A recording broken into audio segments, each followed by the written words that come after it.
Hey, I'm Steve, and we're going to play Cohors Cthulhu Tactics. Yeah, with your help. I've got the full rulebook here. It's not a real book. I'm not that lucky, but I do have, if I can find it, I've got the full rulebook with a few handwritten amendments to just correct things. There'll be a few rules changes from the prologue. Hopefully. Just drinking a can of Coke, and let me tell you, it's sticky and sugary. Probably a very bad idea, but we're ready to go. Got my blank 2x2 ready to go, and yeah, we'll see how it cracks on. So, printed out in the finest black and white printer that my girlfriend's company's printer can manage, because we don't have one. I've got a campaign journal here, and I've got them all in the wrong order. So, what have we got? I think it's this one first. I'm gonna make a hero. So, in part one, not part one, I suppose this is part one. In part 0, the prologue, whatever part a prologue is, we went through it, and we helped Marius and his little team of legionaries and archers to find their way out of the dark forests. It went well. It went surprisingly well. Some would say it went better than it had any right to be going. That it had any right to do. Am I dropping frames? No. Good. I don't know. You've got to check these things. Yeah, so we did that, and that was pretty good. Our archers clearly were the heroes of that. If you want to check that out, you can go to Modiphius Live on YouTube, which I think there may even be a command for it. Is there a command? Let me see.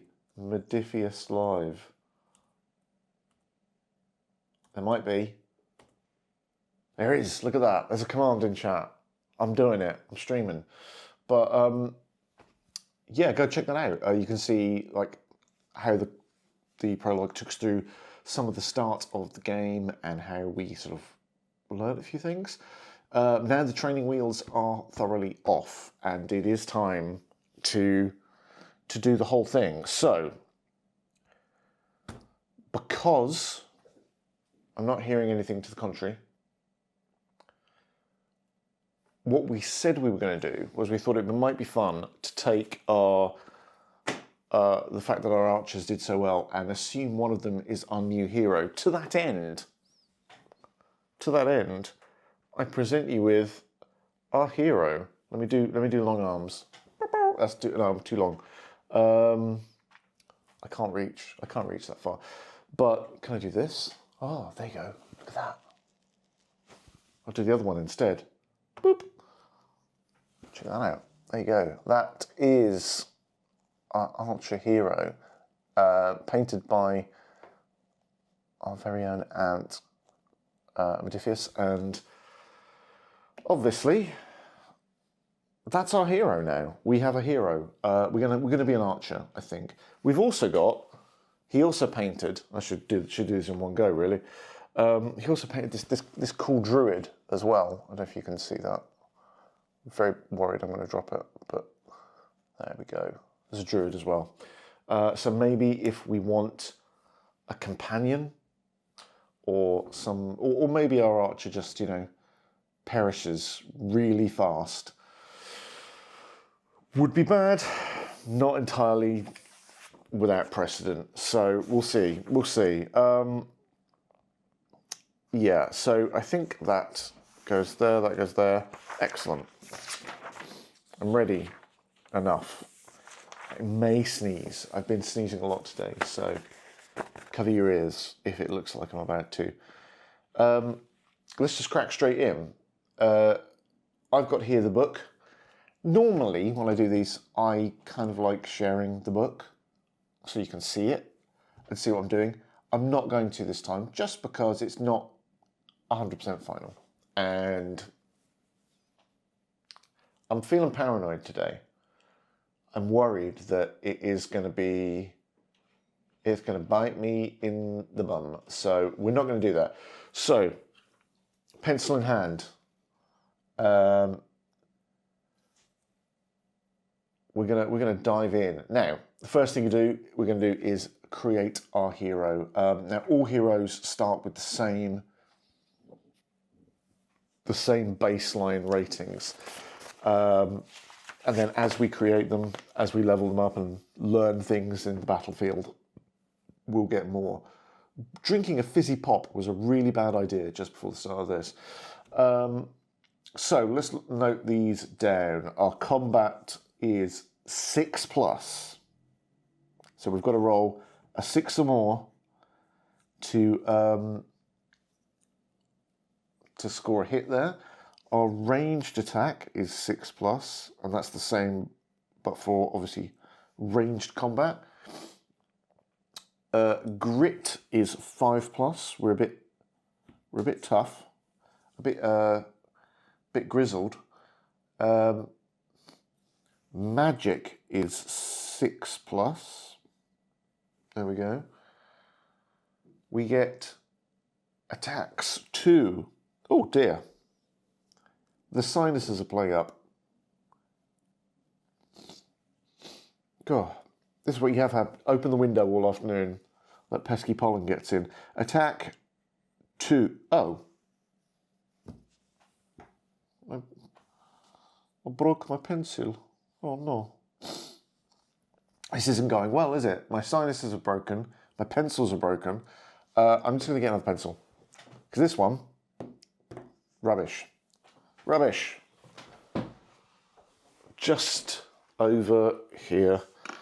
Let's see what we've got in the pencil stash. Anyone else?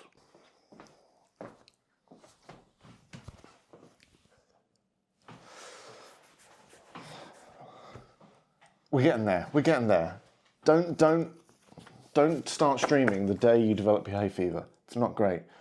Yeah, so we get 2 attacks. Wound, we get 2. Save.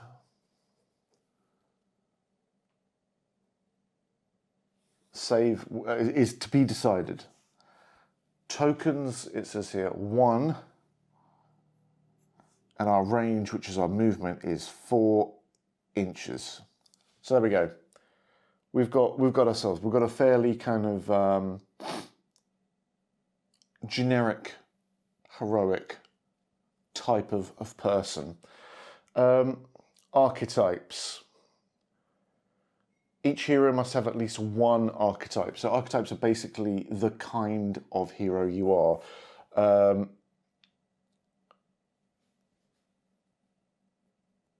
As we progress our campaign, they might learn more archetypes. They might become, rather than just, for example, a druid, they might be a druid champion or a druid commander. You know, they might sort of add these skills to what they already have.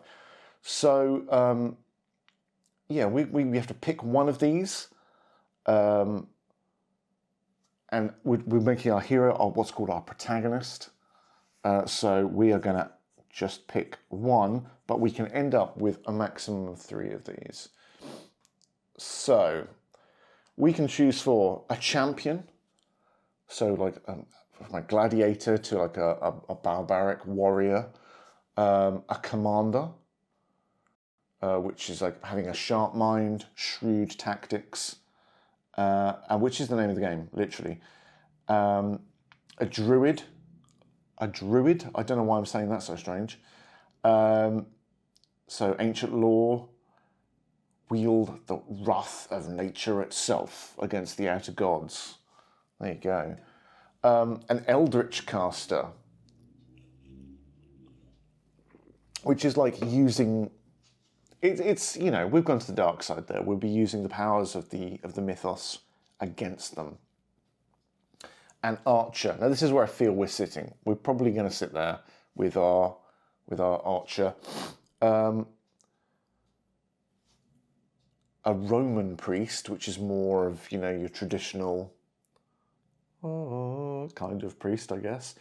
A warrior and a scoundrel are our choices. So I think, you know, we said that we wanted to say one of our archers from the previous game, from the prologue, was coming, had you know, progressed forward. So archetypes, unless there's a protest, and you're very quiet today, so I don't think there will be. Let's say archer. Archetype, archer. There we go. Where's my phone going off? How unprofessional of me. Ah, go. Look at this. Look at this. Modiphius is streaming. Who could have thought it? So by choosing archer, we get some things. We get a rating change, access to certain traits, and we get other bonuses as well. So the archer says, amongst ancient peoples, there have always been those skilled at striking from afar. The archer is the pinnacle of this craft, having honed their talents to a preternatural mastery. Preternatural. Someone's got word of the day toilet paper in the dev team. So our rating change for that is -1 range. So we're slower? Oh, RNG. RNG is range combat. So we've gone from a 6, hitting on a 6+, we now hit on a 5+. We are getting better at shooting. Our archer, we access the archer traits. So unsurprisingly, I'm just going to note that there.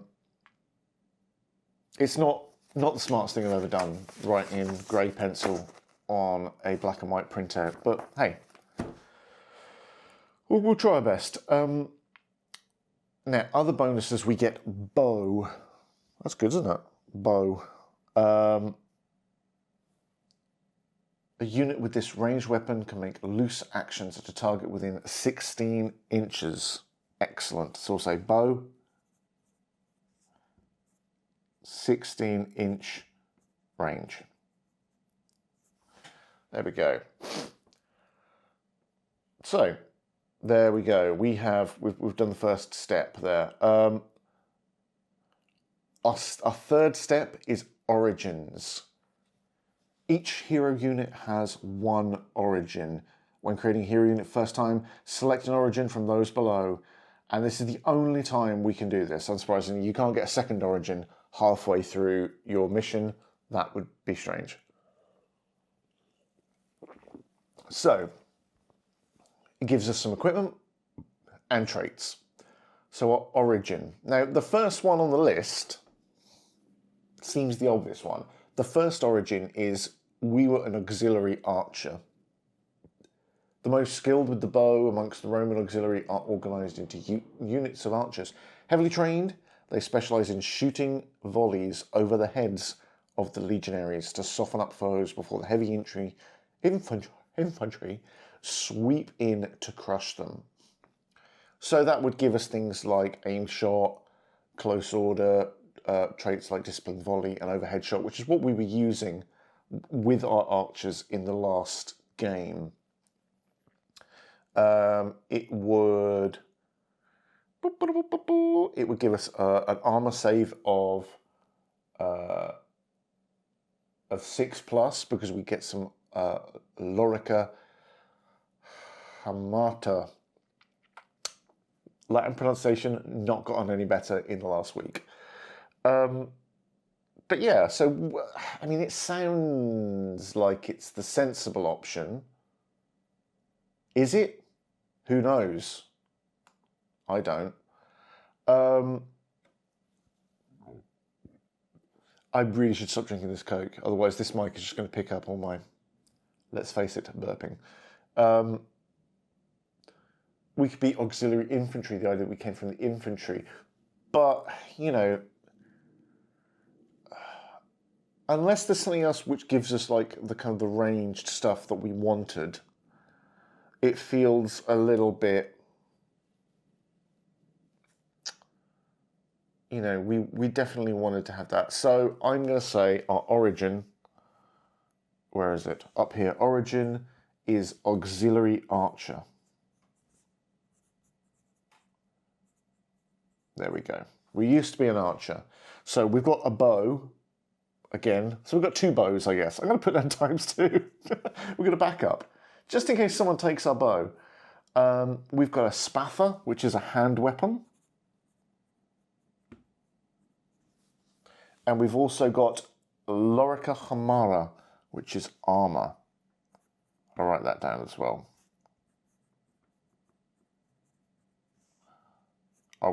Because I don't know what that is, I'm going to write armor after it as well, because I will forget. And that will give me an armor save of 6+. Not the best in the world. I guess it's better than being nude. Like if we were a legionary, we get an armor save of 4+. But what legionary ever has a bow and arrow? Not this one, that's for sure. Step 4, our backstory and story points. So I have 7 story points. You just get 7. But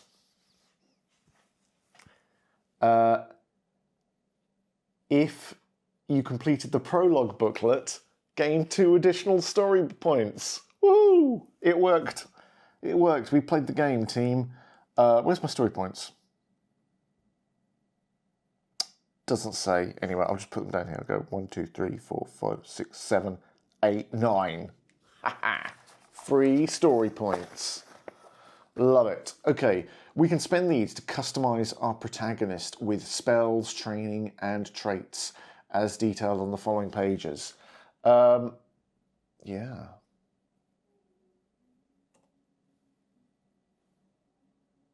Oh, I need to.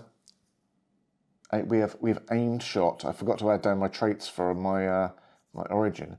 Aimed shot and close order. We have disciplined volley and overhead shot. There we go. Lovely. Oh, and I'm right there as well. Those are on page 108. Thank you for telling me that, game. That'll save me getting confused later on. Okay, so we don't have to spend all of these now. They can be saved for later use. Fair enough. Alternatively, or in addition to the options above, you can also spend these story points to purchase and customize a companion. So it costs us 3 story points to purchase a companion, and that's where we might want to say, by someone who's not the hero, but they get also starring on the credits. So whether that is we get a druid because we have a mini for it, or someone who's more of a soldier to back up our hero here. We don't have a name for her. I think yes, because this model is Vita, I believe, who's one of the heroes, but we're using it to represent our hero. We may call her Vita. I don't know. I'm still struggling with things like traits at the moment, to be honest. So companion is 3.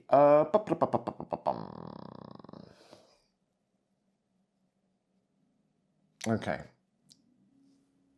So let's look at first what we can get before we start spending all our money on a new friend. Training is used to increase parts of a hero unit's profile by spending story points. The table below lists the cost. Cool. So we have to purchase rank 1, then 2, then 3. Okay. Cost of each costs more, I understand that. And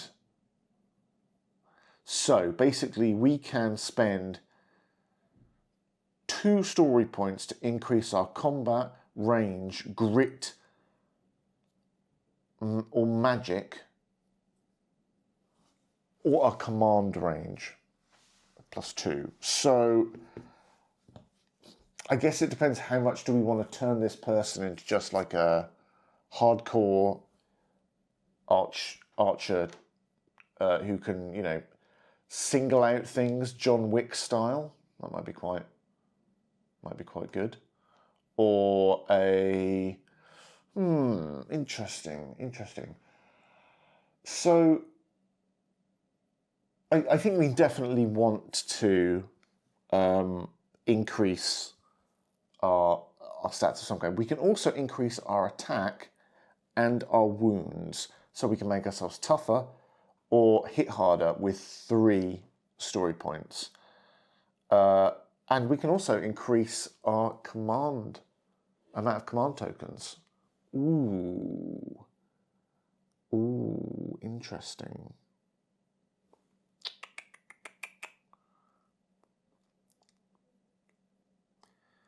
I think that would be quite an interesting one, is like having more command tokens. I feel like I want to make it so our range hits on a 4+, so that would be two story points. Keep track for me. 2 story points, leaving us with 7. We can then spend another 3 to increase our command points by 1. So that would take our command token up to 2.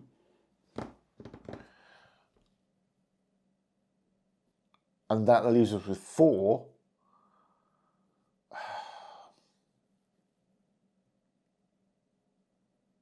I don't know. There's other things we can spend training on, story points on. So maybe we don't think about this all right now. The next thing is traits. These are special rules that allow units to accomplish daring feats on the battlefield. So we've got those already, like aim shot. If we choose to aim, we can reroll 1s, I believe, but it costs us fear. And I think our close order, if we're in close order, we get, what's it called? Like the volley. What's the word? Like a direct volley, where we can add 1 to that, so that would hit on it even lower. So we can take utility traits and archer traits. Let's have a look here. Archer traits. And how much does a trait cost? A trait costs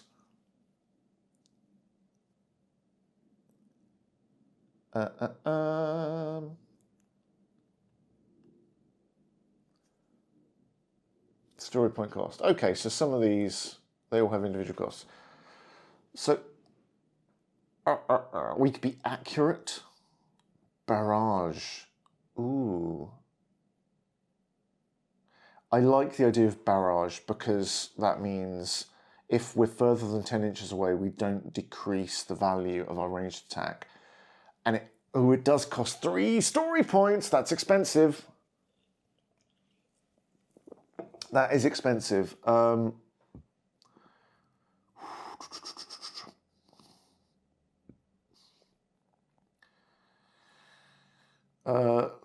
Yeah, these are quite pricey.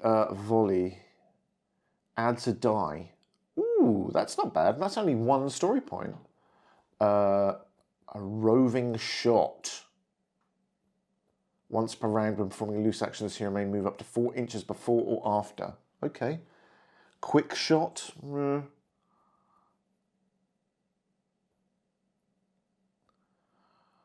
I think Mythos units cannot spawn within 8 inches of this hero unit. What? If it cannot be spawned further than 8 inches away, it spawns with a staggered token as far away as possible. Ooh, I kind of like that. Of course, it's spenny though. That's 3 story points. We can also get things like utility traits, so we can understand architecture. I didn't see that coming. Oh no, we can't do that because you have to be an engineer. We could be a beast tamer. Oh, get a beast companion. Lovely. By Jupiter. Okay, by Jupiter is quite good because that allows us to spend a command token to reroll any number of fails. That would be good.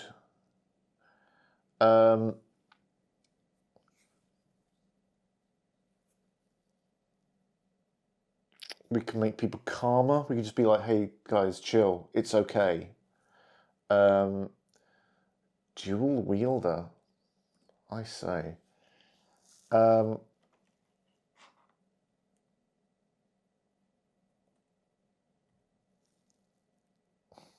We could... Oh, this is all very complicated.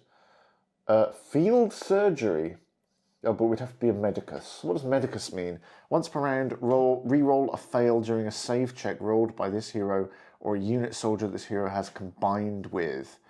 That's kind of interesting. It's also quite expensive. I think there's clearly a lot of good stuff that we could get that will just be out of our range at the moment.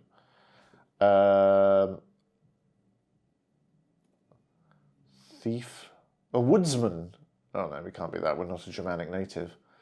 Okay, so that's plenty of things there. And then just skipping through. Well, we don't have the Well of Power skill, so we can't pick spells. It's fair enough. Okay. This is what we're going to do. I know there's only a few of you here. And you know, you don't have to help me. I can flounder by myself. But I'm going to start making some choices. So, we are going to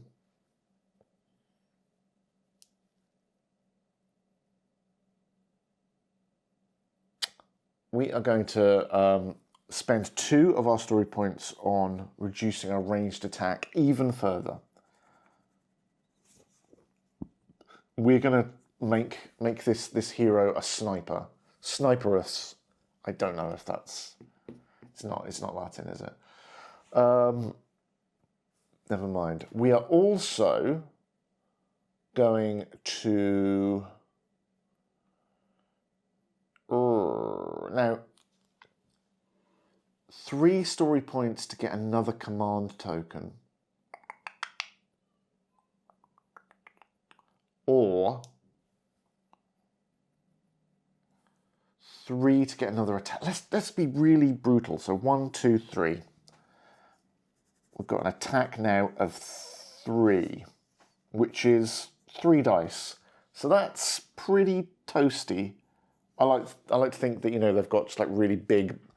They've moved on from, like, you know, dainty arrows, and they've got just really chunky ones. Or actually, this mini has notched 3 arrows in one. So maybe that's the case of it. That leaves us with 4, right? And if we were to hire a companion, which we can do at any point, like, so we could hire a companion between things. I think trait-wise, I do want to get by Jupiter.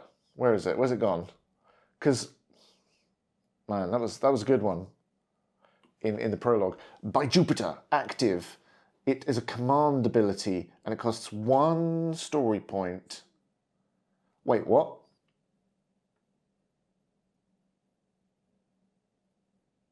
It doesn't cost any story points. Jamie. It says here it doesn't. It's action type C, but it doesn't cost a story point to buy. I don't know. This is why I'm not sharing this document with you. Because there's always going to be a little thing coming through. Well, we'll maybe we won't take that then. But for that crazy reason, we'll see. Back to archery traits. Oh yes, it was volley was good because it adds a die, and that's only 1 point. As well as, ooh, should we just go for, let's do it right. Okay, so we spend that. Volley, this hero adds a die to the unit. So archer trait, volley. And I will put there +1 die to loose checks. Yeah, you heard right. +1 die. Otherwise there's the utility traits. Those are the generic ones. Yeah, I think I want to save 3 points because I might, I might get something to spend them on. And I don't know what's coming. Who does? It could be anything. So, there we go. And we've got 3 points left. Should we hire a companion? I'm going to say no for now. We're going to start small. Save these points. See what happens. Yeah.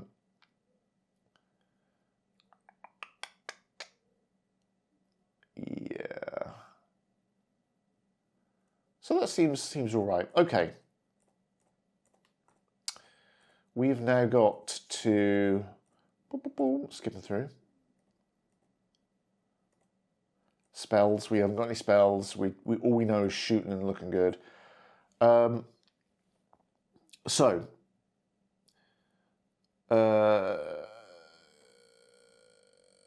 we need to name our hero.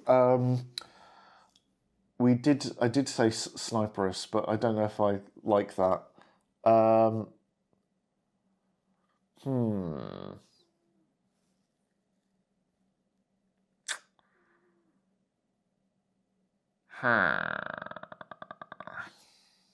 I reckon. What's a good name? Come on, chat, help me out here. Caffeine can only take me so far.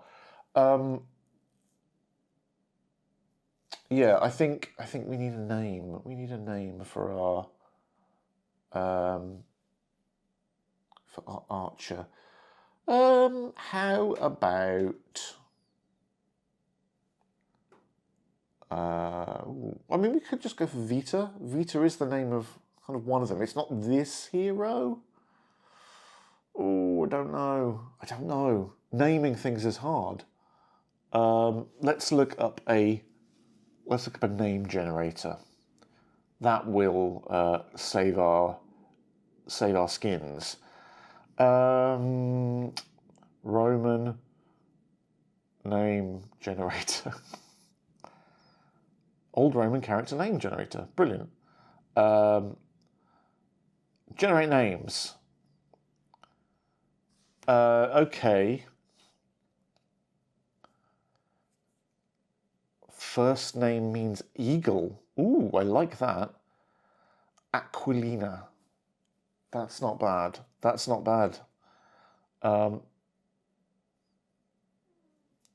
Aquilina. Callista. Oh no, that's Prudentia. Means cautious, really. Aquilina. I think Aquilina is a good one so far. Mintha means mint. Can't argue with the logic of that one, can you?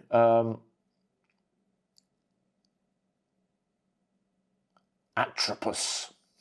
Cannot be turned. Inflexible. Sagittus.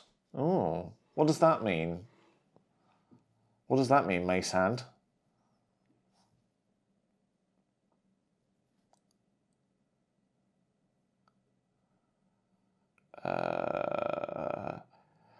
Yeah. Oh! Sagittus Arch. Never had you down as a horoscope fan, but I like it. And that's all it takes. Sagittus it is. There we go. Boom. Excellent. Thank you. Thank you kindly. So, yes, we've now got that. We are now going to create and build our cohorts, our cohort, because we are not but a hero. What? We are not... What's the quote? Someone is not... I don't know. We can't do this by ourselves. That's what I'm getting at. So, which one of these should we start with? Let's start with... Let's have a look. Is there an example? Who knows? Step 1. Gain denarii. Hooray, it's that easy. We just simply have to gain some money. I think it's this one. Because so war chest. Amazing. Story points, we have 3. And our war chest, we have 1,000. 1,000 denarii we start with here. No man is an iceberg? Sure. Yeah. I am. I'm the one that hit the Titanic. Is that too soon? I don't know. Yeah, so gain denarii. We have 1,000 denarii, which is very nice. I'm going to use that, unsurprisingly, to hire a bunch of soldiers. So...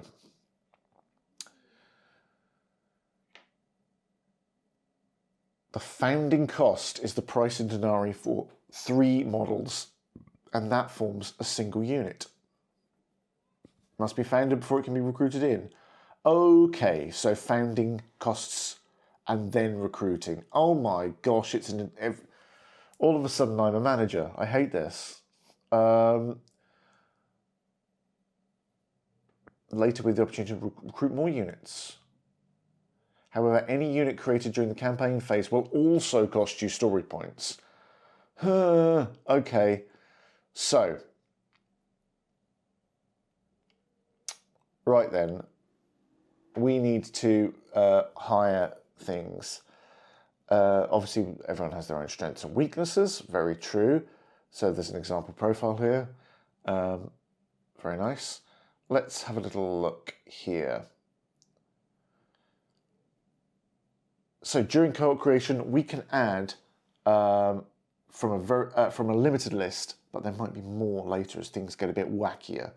So we can start and we can add legionaries, auxiliary archers, or auxiliary infantry. So I got me some minis. So let's have a look. Ugh. Give it those as well. Don't need those. Right, you go in here. So I think what we're going to go for is we clearly need some kind of muscle to back up Sagittus here. That means we've got 1, 2, 3 legionaries. So I think we clearly have to do that. They have a founding cost of 450 denarii. It's so expensive. And then we have to recruit them for 150. It's so expensive.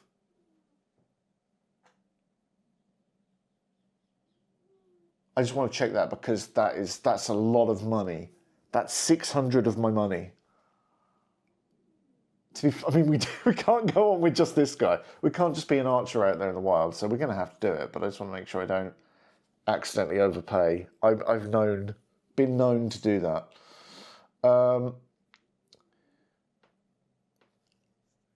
Oh, the recruitment cost is the price of each additional model. Got you.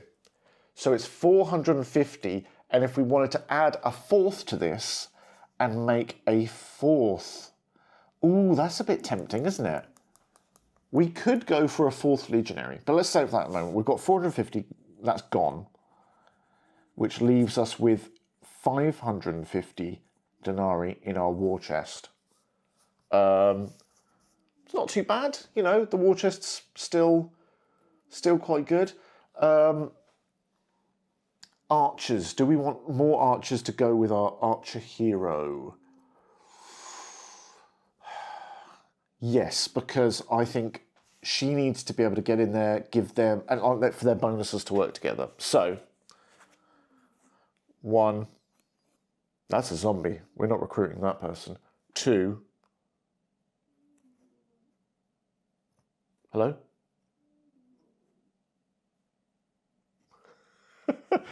Hang on. One. Oh, here we go. Up here. 3. Put it in the wrong bit.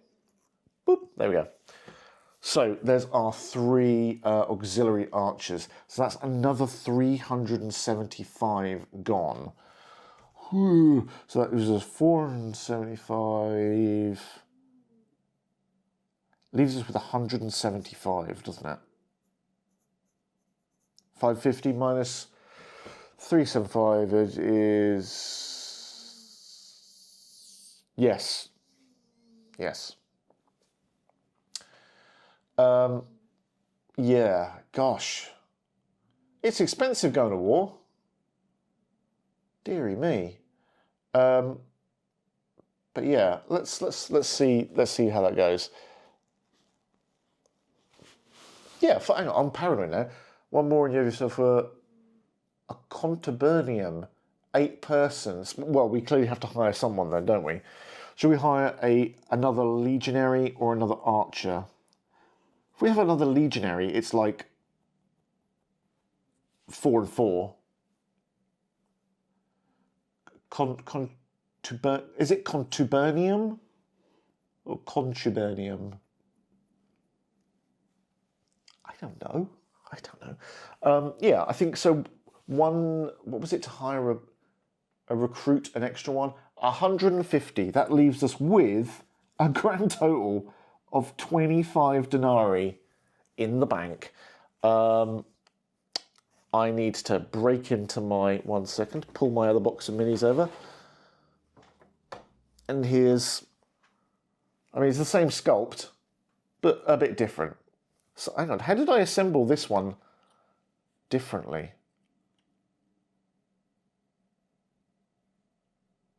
Oh, well, it happens. It happens. This is what happens when I paint models. Enough for drinking a night out, surely. Yeah, exactly. And these guys will all get around.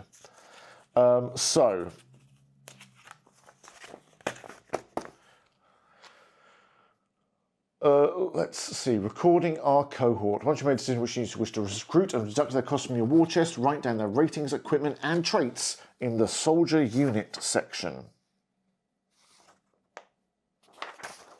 I have it. Right here.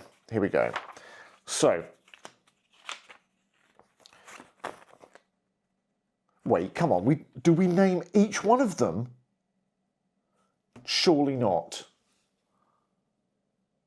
Surely not. I can't get attached to these people. They will be dead. I can't be dealing with that. No. Write down the ratings, equipment, and traits in the soldier unit section.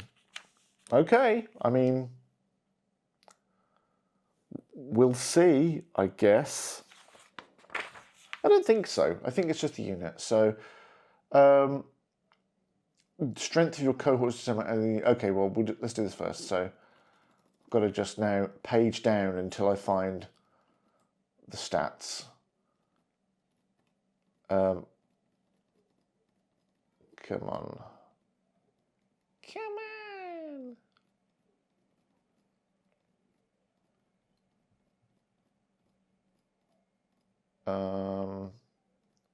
Unit profiles, here we go. I'm sure those Latin classes come in handy now. I did not get any of those. Regal, legal, legal. If you did, please speak up. Okay. We had one day, I remember one day we had this thing where it was meant to be like, this is what school was like however many years ago. And we did have a Latin class and the teachers all shouted at us, well, more than usual, because they were like, oh, you have it easy. The teachers nowadays, they would have given you what for? It was a great day, that. Okay, so legionaries. So name, I guess that's... Yeah, name. Legionaries.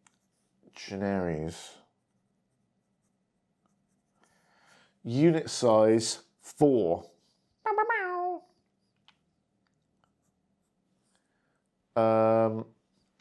Title? They don't have a title yet. Level. They are very much level 1. Combat, they hit on 4 pluses. It's not too bad. They have a range of 5 with their... oh no. What was it? Pilum? Pila? Which one's the plural? I can't remember.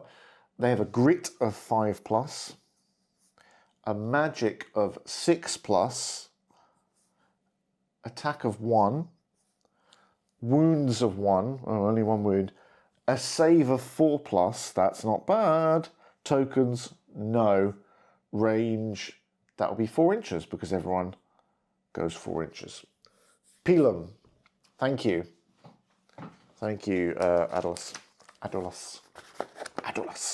We should have called, we should name one of these after you. You've got the right name for it, you know? I've always seen you as a Roman warrior down in the mud, kicking butt and taking names.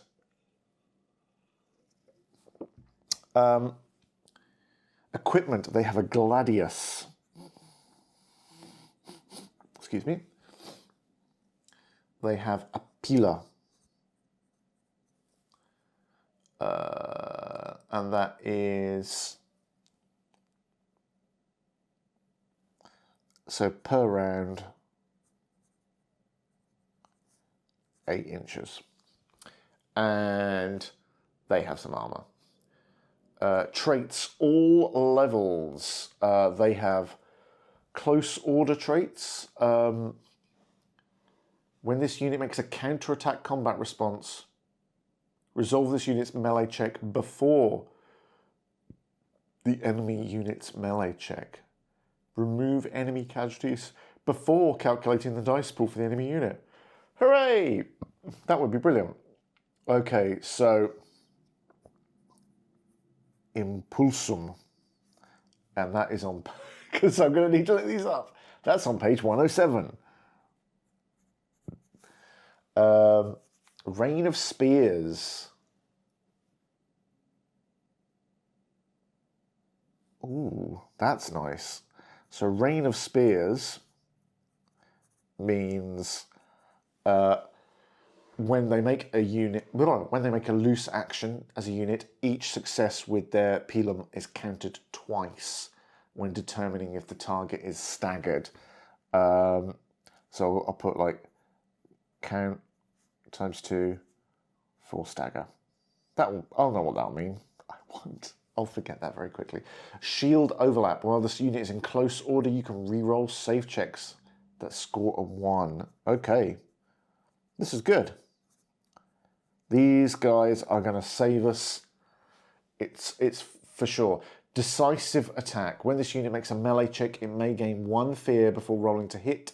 If it does, each die that scores a 6 scores just 2 successes instead. Ho ho ho! See, at this stage, I'm starting to worry because it sounds like we're really tough. And I don't know. I just feel like it's not going to happen. So there we go.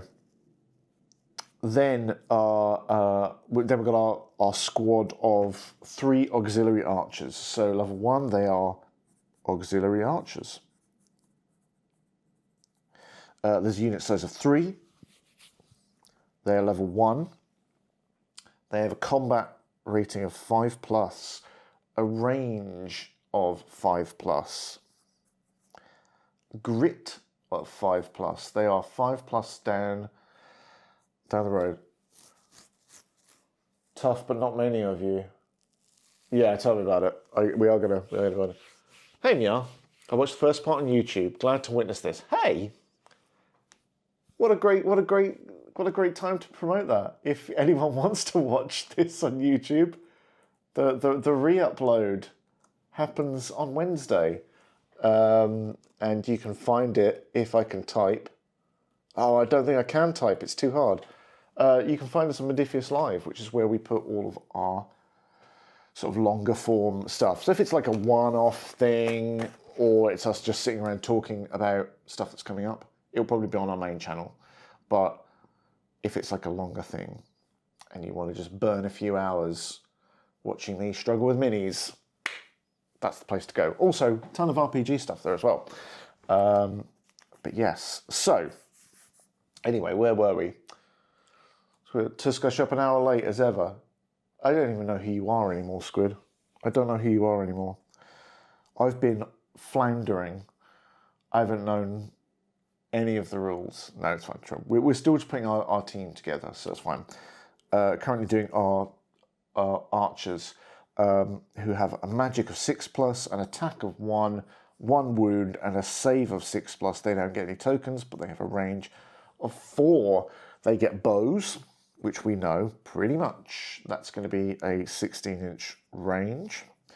They have a spather, which always makes me think of the Spathy from Star Control 2.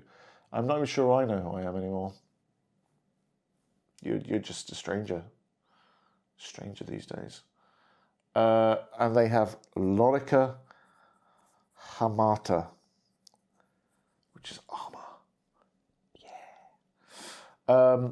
All levels, they all get aim shot, so we know that. They're going to have basically the same as our hero, but not as great, I think. Close order, they have overhead shot. I'll put that as a close order. And Lorica Hamata's chainmail. Thank you. You're like the tape you listen to on a museum. You're very useful. Thank you. Light. If we're in close order at the start of an action, it can move through rough terrain without breaking formation. However, if one or more multiple units end, so that's good. And we don't get any of the other ones, actually, so that's fine. And I just scroll down, there's some other stuff that, oh my god, there's cavalry, and there's Scorpion light artillery. So, here we go. Now I'm going to come all the way back up to where we were putting together. So, for those of you who are late, just saying, what we have been doing is we've made a hero, a protagonist, and they are an archer. They are kind of a kick-ass archer. They can really hit things. They've got a great archery skill. They've got an extra attack die, and they have a skill which allows them to create volleys when they fire, and their entire unit. They've been backed up by these 4 legionaries and these 3 auxiliary archers. We've spent a lot of money. Is it a stealthy archer with one-shot kills? It's the one-shot kill part, but when we level up and we get our next archetype, we can become like kind of a rogue archer, which I think would be really fun. So, yeah, maybe. Okay, our cohort strength. Add the number of units in your cohort together. Starts at 1 is increased by +1 for each soldier unit and each 2 companions. What? Okay, so starts at 1. 1, 2, 3, 4, 5, 6, 7. And it starts 1, each soldier unit has 2 companions. So our cohort strength is 8.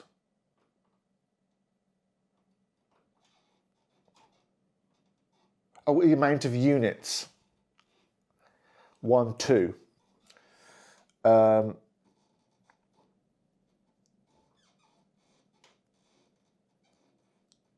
Okay, so in that case, we have a cohort strength of 3. Doesn't sound as good as when I said 8, does it? Okay. So, a legion name or a cohort name.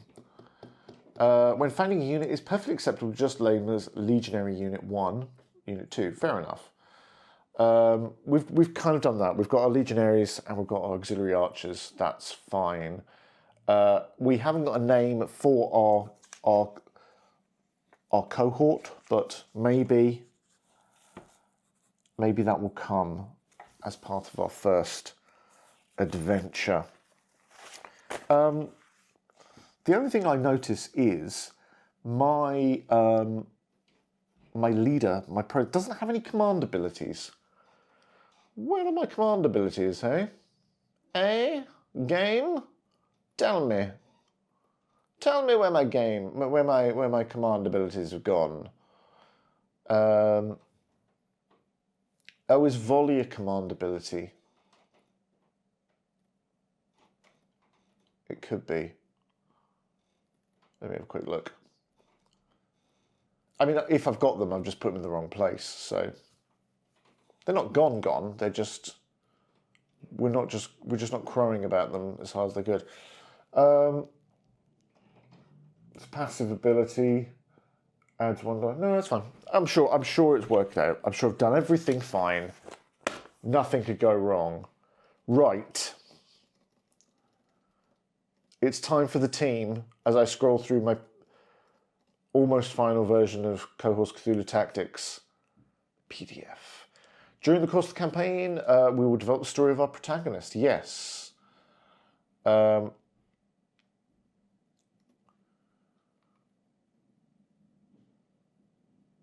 Okay, so we need to work out whether we've got like any quests basically for our hero.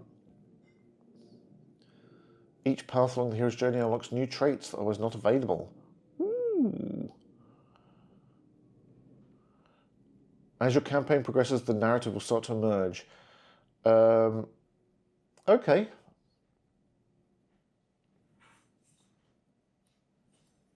And I think that's actually probably fine, isn't it? Discoveries can be unlocked during the course of the campaign.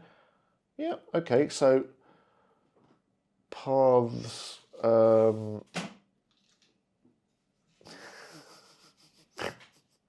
love it when someone tries to sneak in the room and be quiet and just drops things on the floor. You all right? Yeah. Good, okay. It's all working fine here. So do we have to start by choosing a trial? She banged her head on the door as well. She's very stealthy. Not taking the rogue archetype. Can't get the stuff. I don't know. I bet I might get a cup of tea later as well. I don't know. Trials are challenges your protagonist must overcome. To begin a trial, select the trial you wish to attempt. Trials may only be started during hero creation or the combat phase. Okay. I think... Well, let's look into those. Let's play our game first and we'll see how it pans out. We can do it in the campaign phase as well. How to advance on a path. Lovely, lovely. Okay. If we goof this up, I'm sure it will be fine. There's also side quests we can pick. We're just going to start by dealing with surviving. I think that's kind of the sensible thing. So, preparing a mission.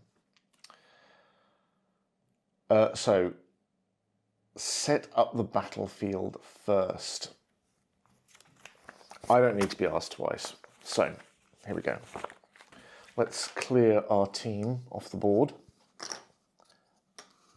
And my can of highly branded Diet Coca-Cola. Okay, so sure.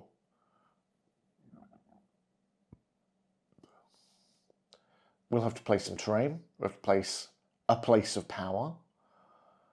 And then we'll select a mission. Okay.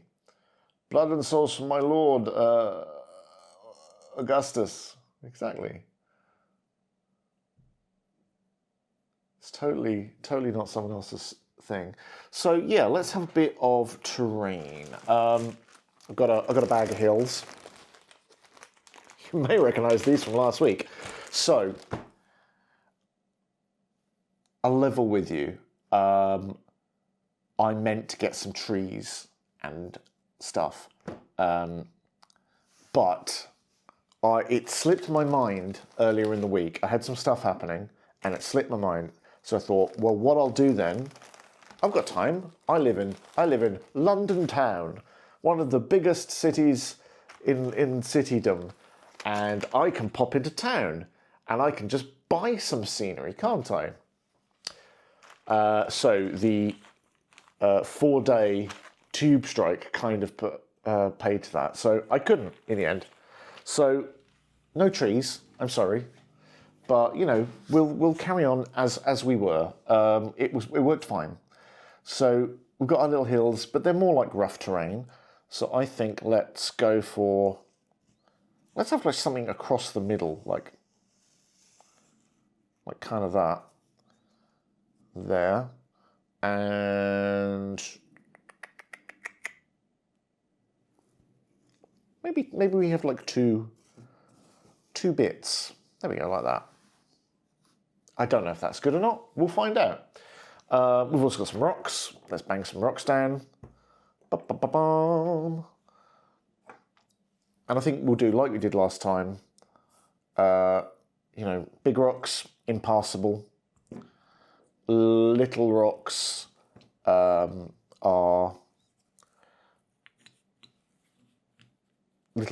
are passable, but you know, count as rough terrain. And we'll take it from there. We'll see how it goes. We'll see how it goes. I'm sure it'll be fine. There we go. We might need to change this, so because we're going to put a place of power on usually. So,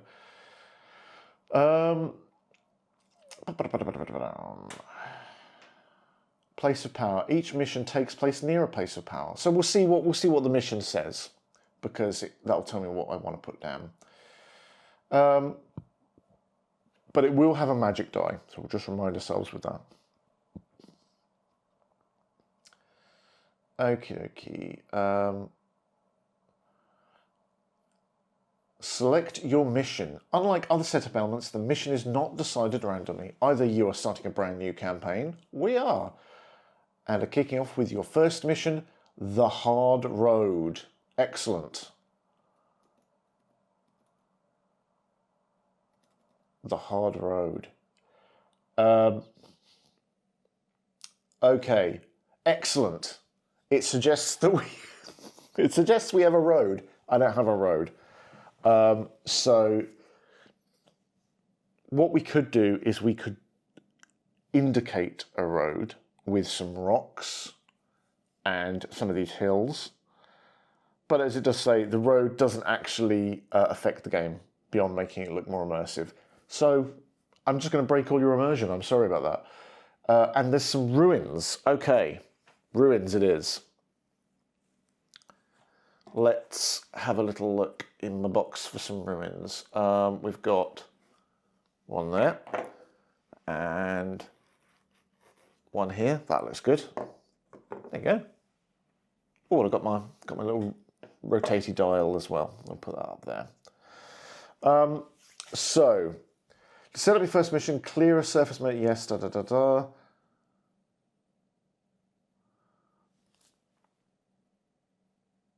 Okay, so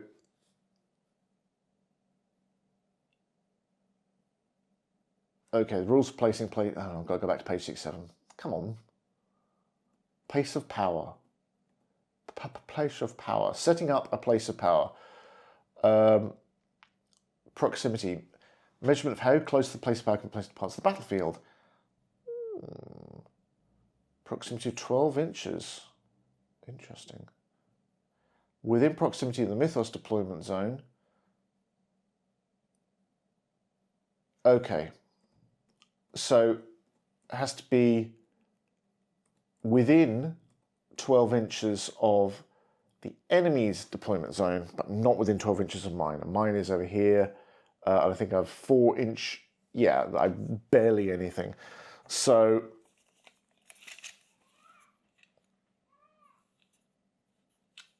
12 plus 4 is 16. It's basically going to be here.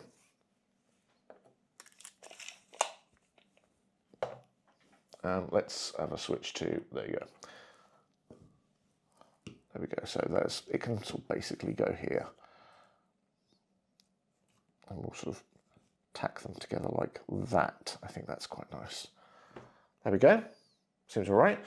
Maybe we have like the road kind of curves around there. So let's sort of like this. So maybe we throw our baby out with the bathwater, so to speak, and we start to sort of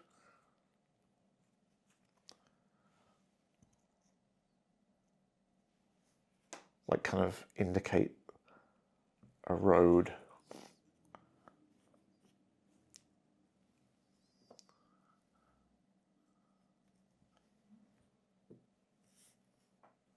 I mean, it sort of works. It sort of works. That's what we're after, really, isn't it? Things that sort of work.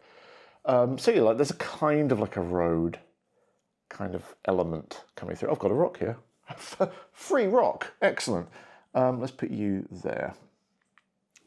And you guys can come across here, I think.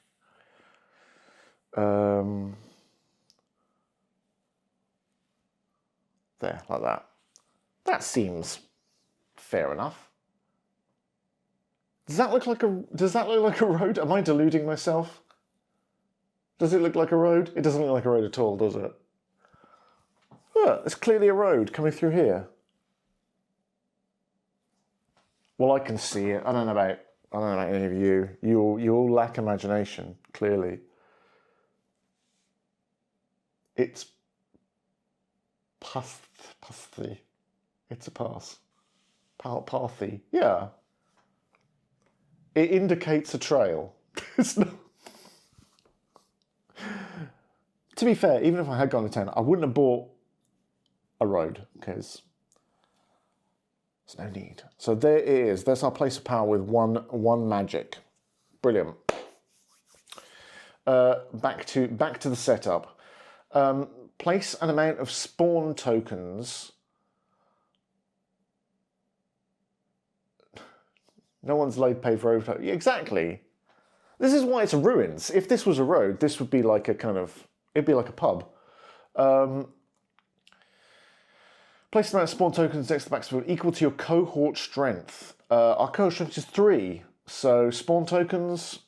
Here we go. I'll put the dice pool on. So let's put the spawn tokens here. 1, 2, 3. These are the real tokens now. I got the real tokens. Woo, woo, woo. It's exciting. Shall I move this a bit up so you can kind of see?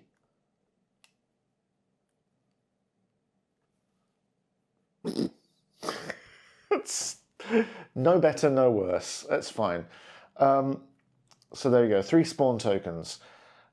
Set the threat die, as our big sun, to 1. Place it at the side of the battlefield. Starting threat. Deploy your cohort in the 4-inch cohort deployment zone shown on the battlefield. Okay, so we've got 4 inches. Look at my measuring tool. Whoop, whoop, whoop. That came with the tokens, so I'm using it. I didn't use it for the 16-inch measuring because, you know, it's not that big, but there we go. So 4 inches. We're like looking in this kind of area.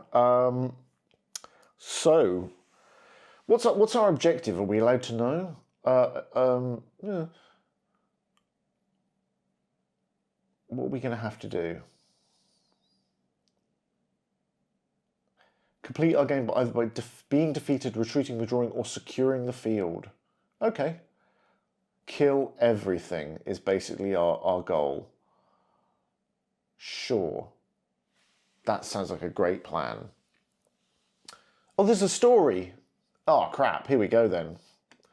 The story. The road stretches ahead of you. Dusty and ill-maintained. Grass and small bushes peek out of holes and cracks in the road surface. Sorry, the path's surface. You've half a mind to have words with the fort's commander when you get there. Trees loom over you, ever encroaching on this thin line of civilization stretching through the savage land that presses in on you from all angles.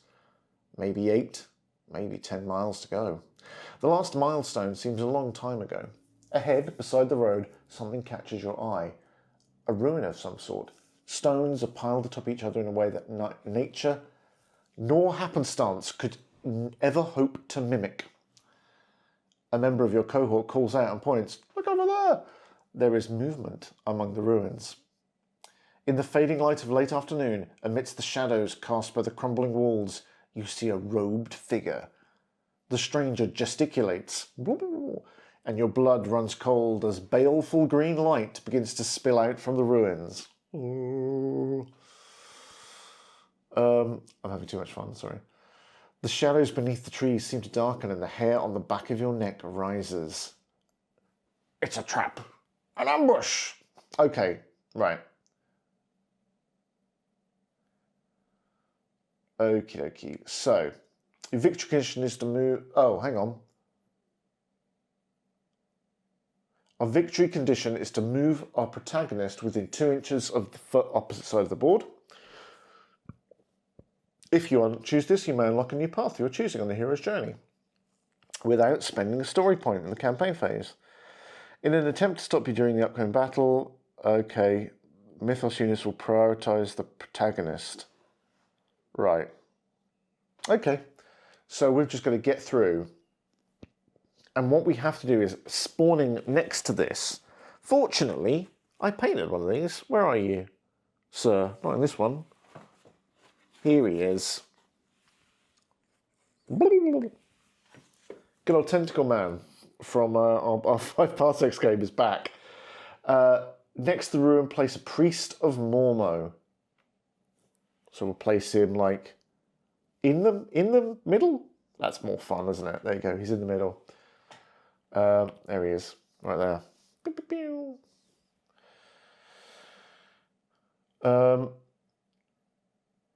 So we need to get through. Then let's set ourselves up. I think our archers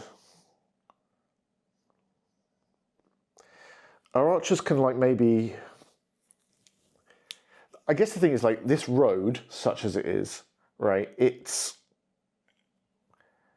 We kind of want to have our legionaries, I think, kind of tromping up that, don't we? Because that's the even ground. There's just enough room for them. Look at that. What a bunch of lads ready to go. They are. They're all jostling as well. Like they're like, it'd be easier if there was only 3 of us. Who invited this guy? He's just a repaint of you. Sorry. And these guys can like do the move over range thing. So either they go far left or sort of around here. I think kind of there's more open space and that gives them more of a commanding view. You know what? I'm gonna go far left. Unless anyone's going to complain about this. And if you are, I don't want to hear it. That's fine.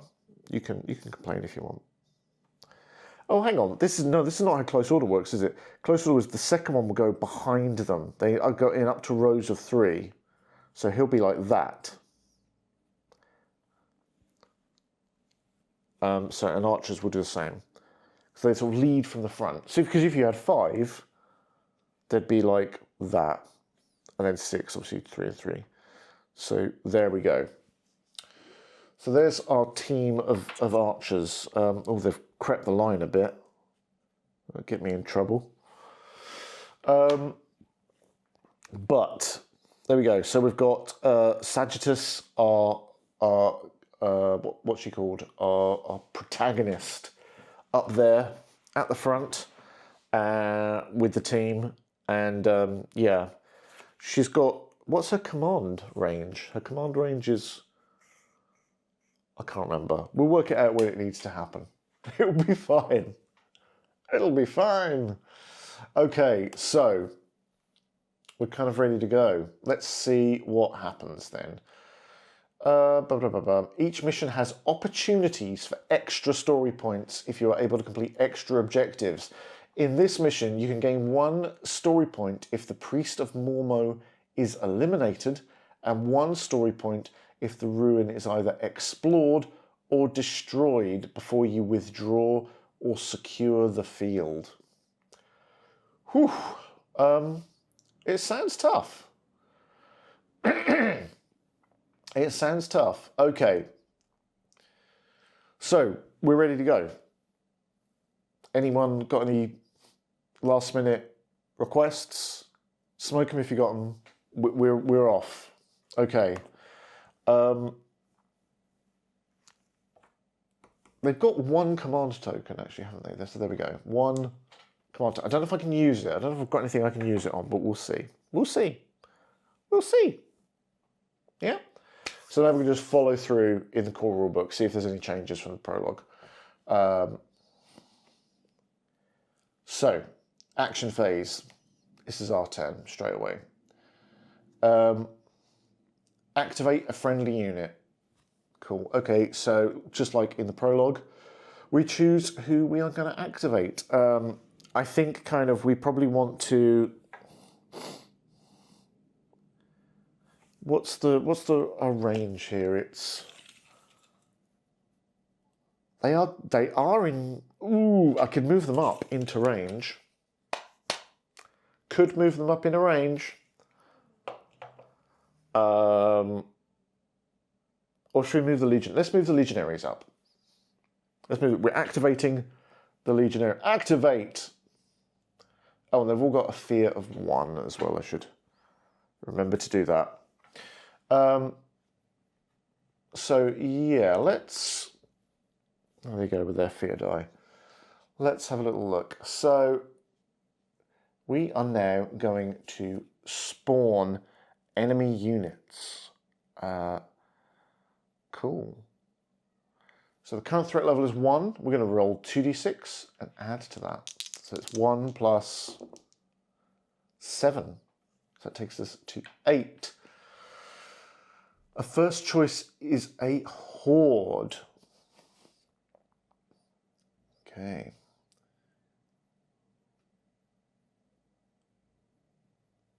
Now I need to check what units I have. I should have done this. This is homework I should have done earlier. But hey, I didn't. So we can do it now together. As Jamie intended. Unit profiles, that's cool. Right. So we have ghouls who are a horde. Together is better. We have servitors of Mormo. They're a horde. We don't have Night Gaunts, but we might do for the next one. Just saying. Tufelsund, which is a group.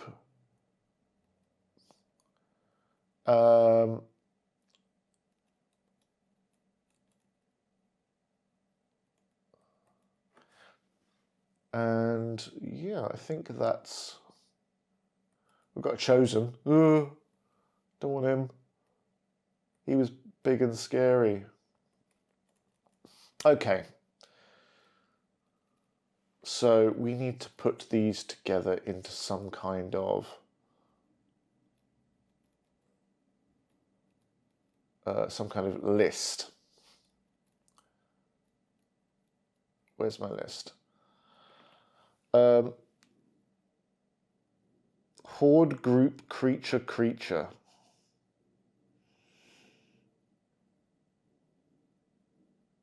Okay, so we pick a horde. I think seeing as we've got this guy, we should have... Where are they?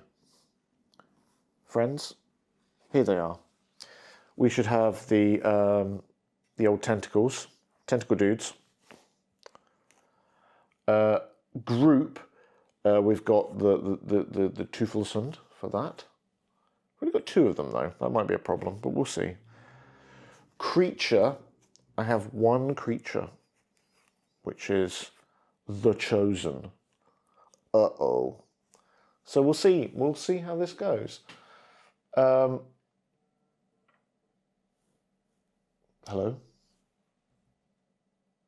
Nothing to worry about. I thought that was important.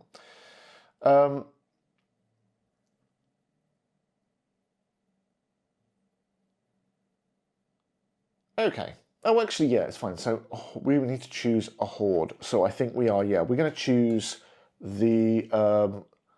waiting, watching, bated breath for the pain and suffering there. Thanks. I'm so glad you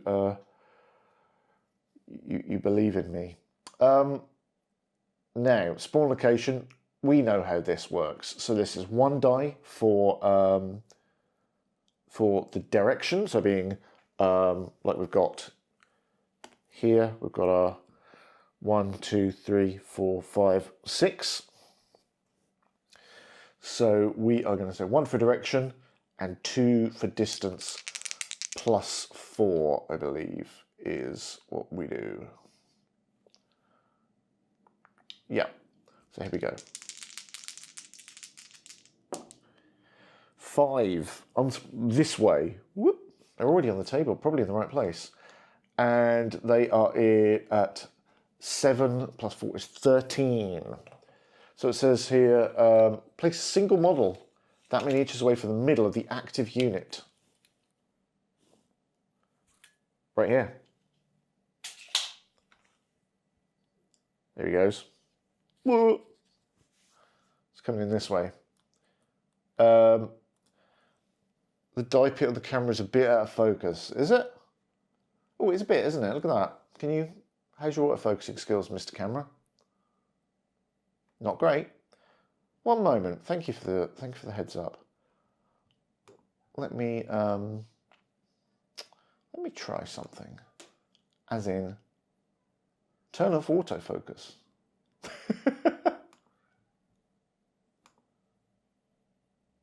How's that? Better? That seems better, doesn't it? There you go. For some reason, autofocus was decided that the focus point was here. I don't know why. Never mind, hey. Yes, so place any remaining models. Okay, so I think they'll just be sort of stumbling around him. Whoa, like that. There we go. Excellent. There they are, ready to come in and ruin our day. I hate it already. So that's the enemies spawned in. Now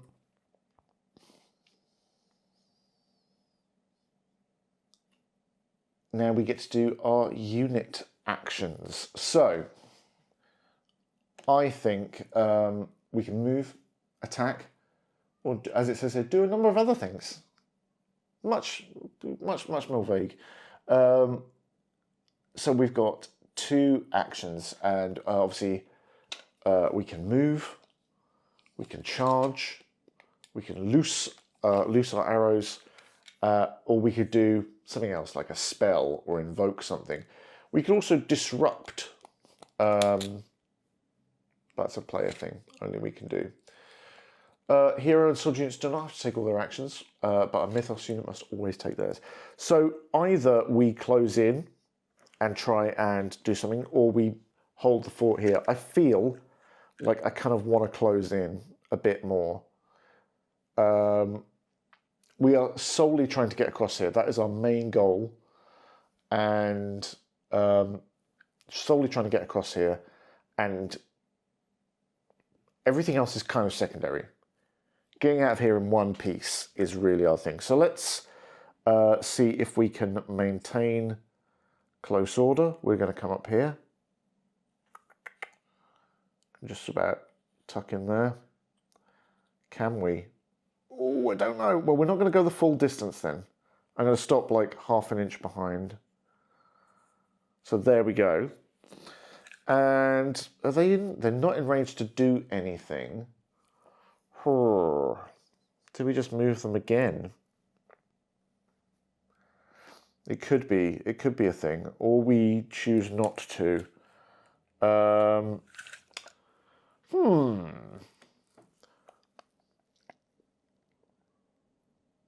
They are kind of like heading forwards. I'm just a bit worried about maybe pulling them too far forwards, but maybe a little. Let's do it. Let's. I don't know. Yeah, let's do it. What's Roman for live fast, die yoganu? That. We're keeping close order though, at any rate. So that's not too bad. If the goal is just to get to the other side, expend effort to get to the other side. Yeah, but also the goal is not to die. Our goal is, just to remind me, because I feel like I will forget, move up protagonists within 2 inches of the mythos edge of the battlefield. We also can get story points for eliminate the Priest of Mormo and either explore or destroy the ruin before we withdraw or secure the field. Excuse me. But yeah, we'll see. We'll see how this goes. I don't know. It could be fine. It probably is fine. So, it's time now for the Mythos unit to activate. The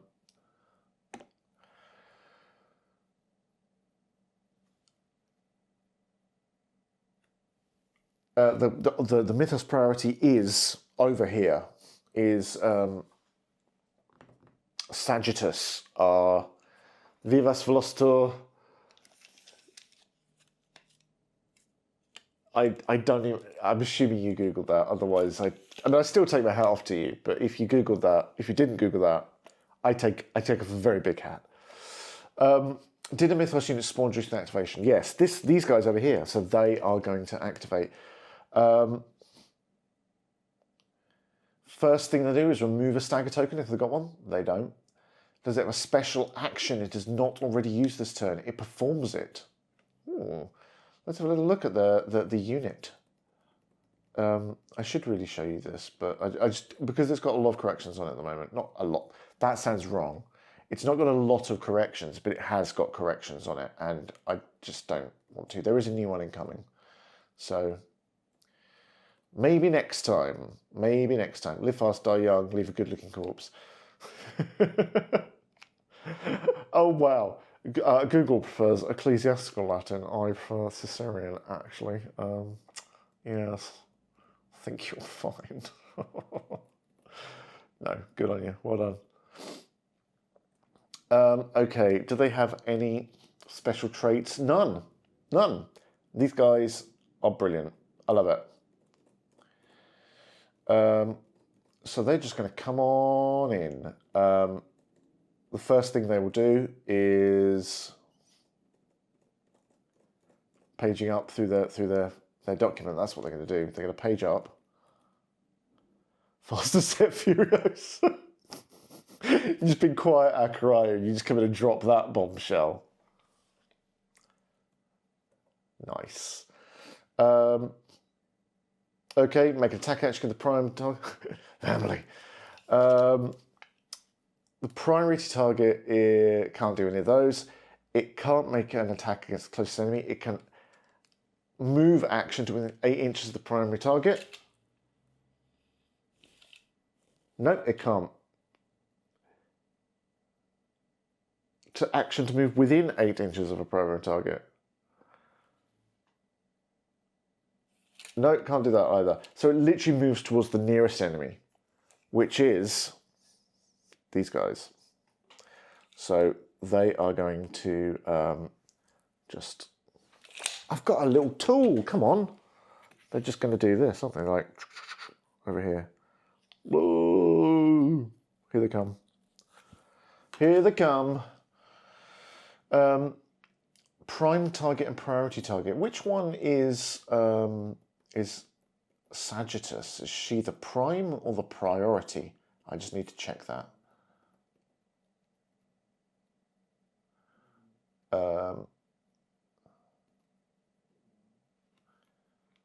Battlefield. Well, she's one or the other, and we don't have the other one. So, Mythos priority, page 88. Yeah, there we go. Love it. Okay. So again, that's as close as they've been able to get, and now it's a case of we just check again, right? Are they staggered? No, they're not. No special actions. They can't attack. They can't even attack anyone. They're too far away. Can they make a move action to within 8 inches of the prime target, which is over here? What's the difference between a prime and a priority target? I only have one, but there we go. So no, they can't. So again, it's a move action towards the nearest enemy, and they are just going to... I've picked up the rule of the tape measure again. Look at it. These guys just kind of trundle across here. Woo! For that. But yeah, we'll see. We'll see how...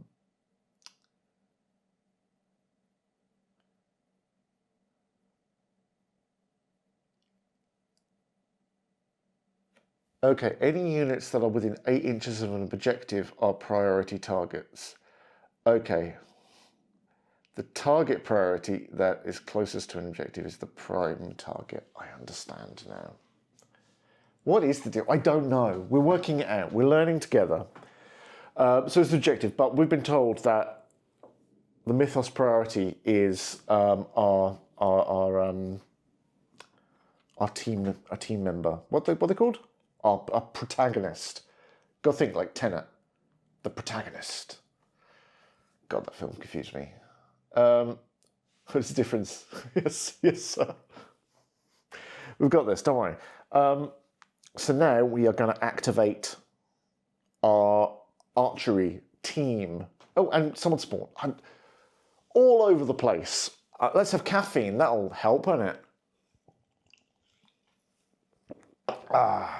There we go. It'll help, especially when you can hear my tummy rumble in a minute. There he goes. So we're activating these guys. Let's see who spawns. Excuse me. A bit phlegmy. Threat level is 1, so this is 1 plus 3 is 4. No one spawns. It's a good day. It's a good day. I didn't have the dice tray on, but you just have to trust me. No one spawns, which means it will be this. The priest will activate at some point. So let us. We've got two options. We either shoot at these guys over here. They're definitely within range.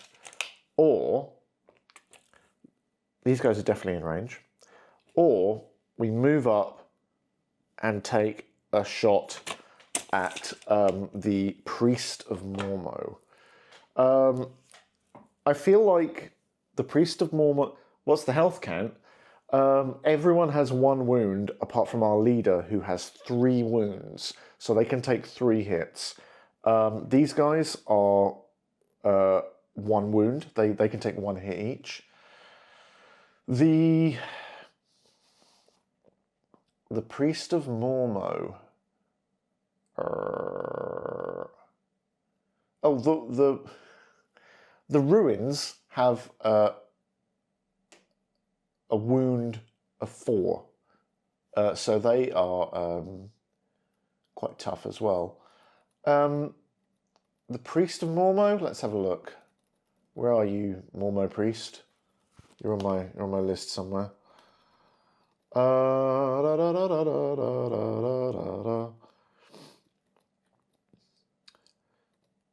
Hello, where are you? Hordes? No. Priests? No.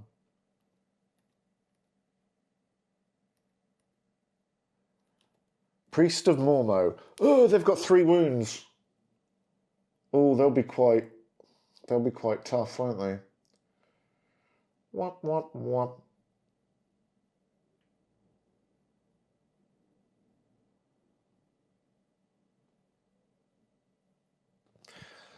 Well, I mean, that doesn't seem good. I've just seen some of the things they do, and let me tell you, not looking forward to them casting spells. But maybe we do. Maybe we do attack them.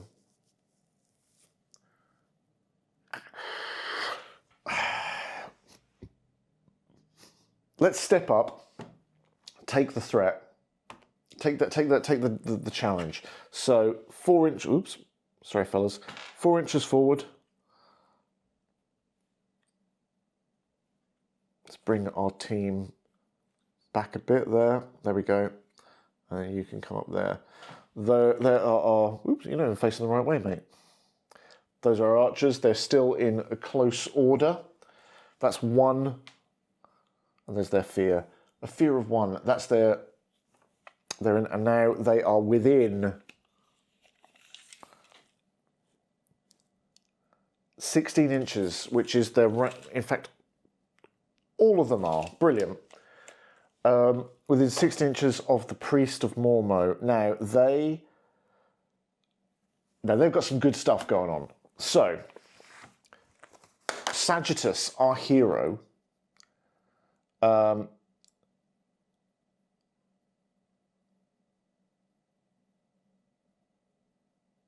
Did I take that shot?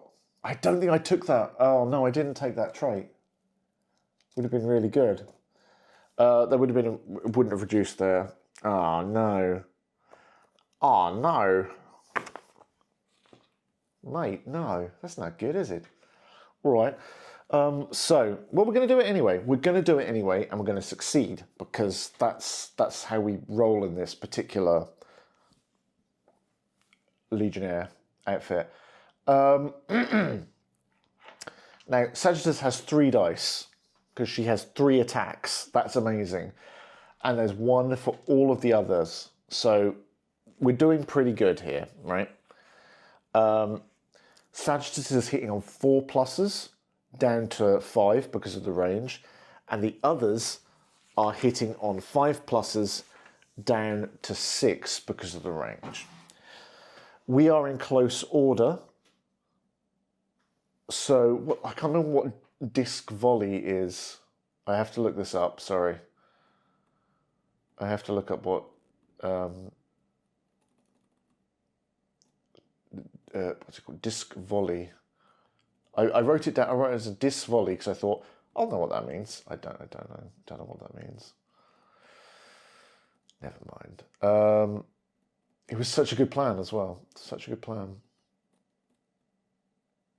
Come on, team. Where are we? If you're thinking, oh, I can't see what Steve's scrolling through. This is a bit rubbish. You wouldn't be able to if I had a book either. So just deal with it. It'll be fine. Don't worry about it. I'm trying to find my traits. Where are they? Oh, there we go. Here we come.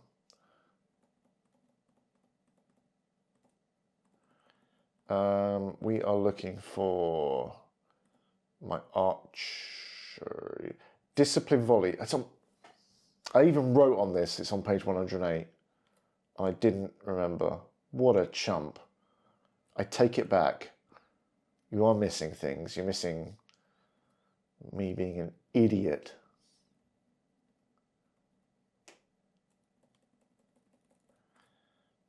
Disciplined volley, passive. When this unit makes a loose action, add 1 to the value of each die rolled.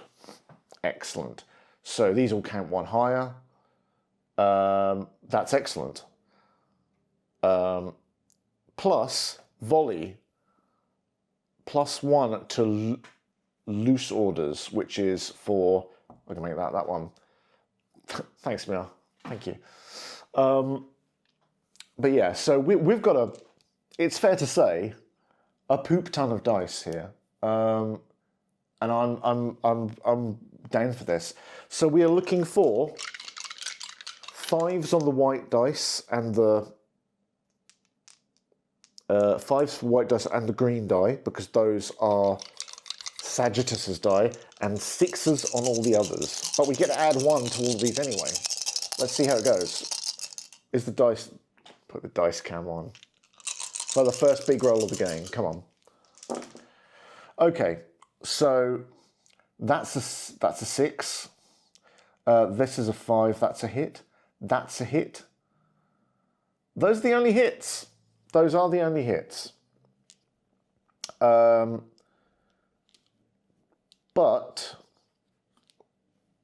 on the good side, this one is a 6. I don't know why that's good. It just makes me feel, you know, special. 3 hits, could be worse. Could be better, could be worse. The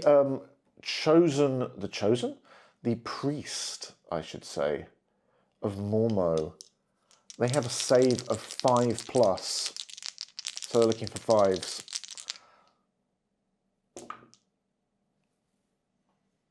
Not a single one. That's amazing. Have we just executed them?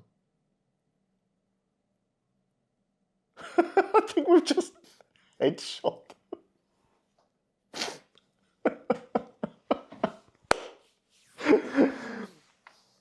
This is like, you will all suffer.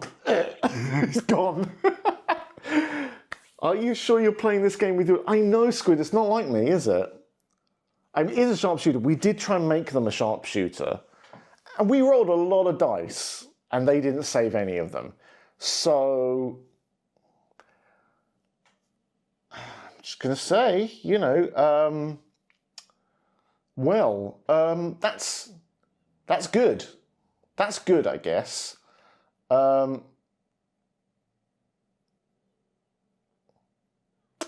Yeah. I'm kind of so surprised by this. Yeah.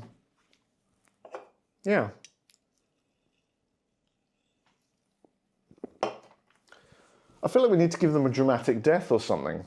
I know what we'll do. I prepared for this. Because I mentioned it last time. Let's see. Please don't... Oh, it's leaked a bit. Never mind. Seems okay. Oh, it's all bleaky and greasy.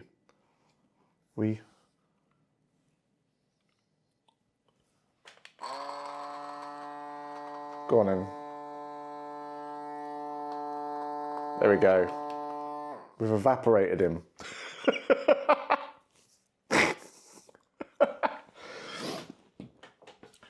There you go, that'll...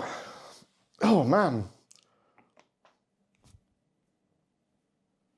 It's a bit too much, isn't it? But never mind. Yeah, we've perfectly appropriate. Yeah, exactly. He's just Vista. Okay, well, so okay, look, 3 wounds, right? He has 3. We just killed it. It's gone.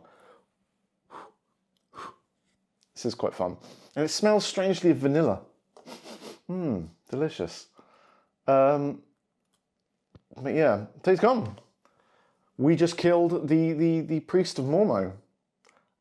So I guess now I'm not going to be showing you how magic and that mini works because we suddenly got good. Okay, fair enough. that's them done. They've moved and they've shot. There's no other Mythos creatures to activate. Let's take the win this time. Exactly. It's not gonna go well at some point for us. We all know this is gonna happen. But hey ho. Let's go back to where we were. So Mythos, we now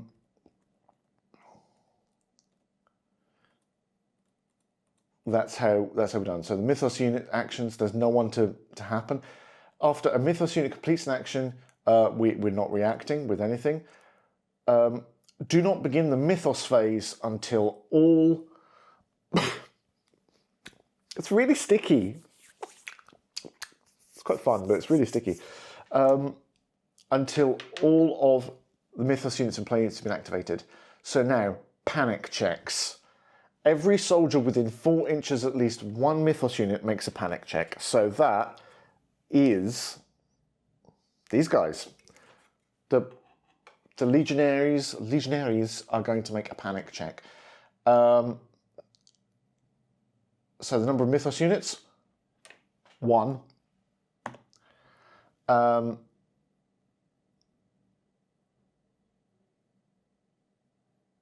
They don't have a horrific aura.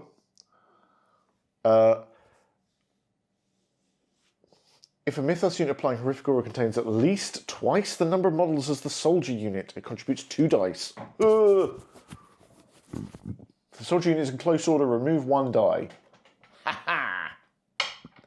If the unit contains a musician, oh my, we can have someone like playing the umpar band. I love it. That's amazing. Yeah, and I don't think these guys have any sort of addition to panic. Finally, I was going to say we have views for Bagpiper. Is that a bagpipe sound? I don't think so, is it?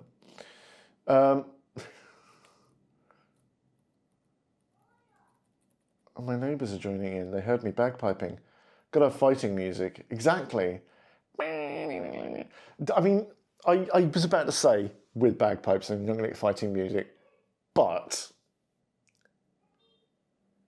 that bit in June with the bagpipe charge, so good, so good. That is fighting music. Got distracted. Now I'm just thinking about Josh Brolin. Okay, they don't have any kind of... No, they don't have any sort of like make me scarier kind of thing. So that's it. We've just negated that panic check. Excellent. I'm a big fan of that. That close knit. They're like, are we scared? No, we're not. It's fine. All right. Next, we will increase the threat level by 1. Oh, push the wrong button. By 1. So we've gone from 1. We're now on 2. It's just going to happen. It's just going to creep up. We know that. Oh dear. Threat roll. Once you've determined the threat level, it's 2. The next part of the Mythos phase is rolling on the threat table. Roll a die and compare the result to the amount of threat shown on the threat die. Okay, so here we go. We'll do it. We've rolled 3. And at threat 2, 3 means inspiring speech. One of your soldier units loses up to 3 fear. We haven't got any fear. We're so brave. We're so brave right now. So, just great. We can't go below 1 fear, unfortunately. Never mind. Never mind. And none of them are adding to the magic on the ruin, the place of power. If the roll, so that doesn't happen. Magical saturation. If a place of power has 6 magic points, it is saturated, and a dimensional rift opens. Reset the magic die to a value of 1 and set up a creature within 2 inches of the place of power. No. Cool. So once all the units on the battlefield have resolved their turns and the Mythos phase, which we've now done, we're in the end phase. Removal activation tokens, and done. But not from places of power. After this, all your command tokens are refreshed by flipping them from spent. So there we are. Lovely. So,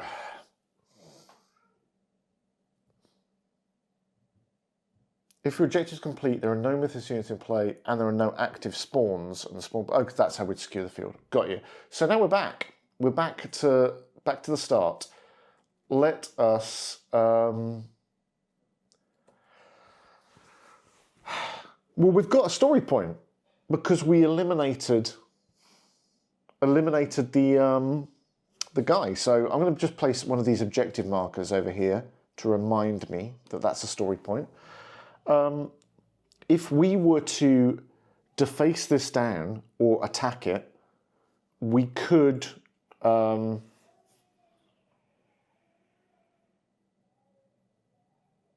yeah. So I don't know. I think kind of at this stage, we're getting point greedy here. If we activate these guys and nothing spawns, these guys will activate next. So if we activate our legionaries and nothing else spawns, the servitors will charge into them at their next turn. If not, something else will happen. But I still feel like these guys, we want to push them up, and then maybe the archers can deal with the tentacle friends. So we're going to activate our friends here.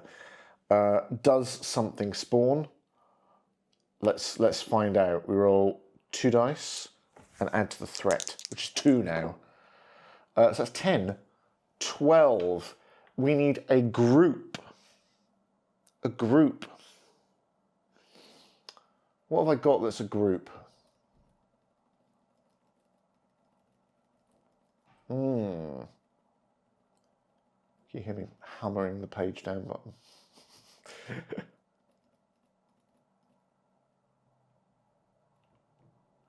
A group. Groups represent more uncommon creatures. Well, I don't have any of those, or those, or those, or those. Teufelsund. Well, there we go. So it's some Teufelsund are coming in. I've got those. Those are my only group, unfortunately, at the moment.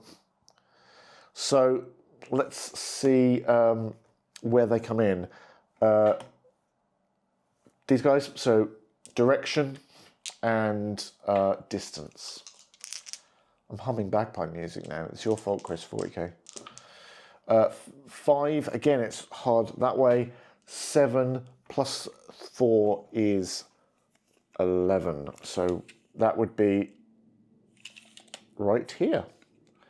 So let's take one of our Teufelsund. Yes, boop, hello. And is joined by their mate.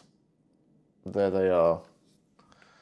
Ready to come in. That was right, wasn't it? 11? Did I catch that right? I did catch that right. Excellent. So they will activate, which means So this is an interesting thing. So if we now charge into here, these will join the fray because these will activate and they'll come straight for these guys because they're the nearest. So do we want to pull back? Because they'll move and they can move a bit extra if they can charge in. So it's 4 and 6. Currently, they're not in range, I think. So here's what we're going to do. Here is what we're going to do. Tell me what you think of this, team. We are going to... these guys are going to turn, throw their pilum into the servitors, see what we can do there, and then just tack backwards gently, try and get out of range of these Teufelsund. Thing is, though, Teufelsund can just go straight through things, so they'll just go through these rocks in a direct line. But we can still get the distance on them, I think. Oh, something spawned. There we go. I always forget that. I'm so bad. So bad. 12 house points, the first person that reminds me that I've not done that. So, they've got a range of 8 inches for their pelum. That is easily within that. Kite the enemy because you have two more spontaneous are going to be a bad day. Well, only one squid because, like I just said, I always forget to remove a spawn token. But we'll see how this goes. These guys have an attack of 1, so we're looking for 4 dice because there's 4 of them, and they're looking to hit on 5s.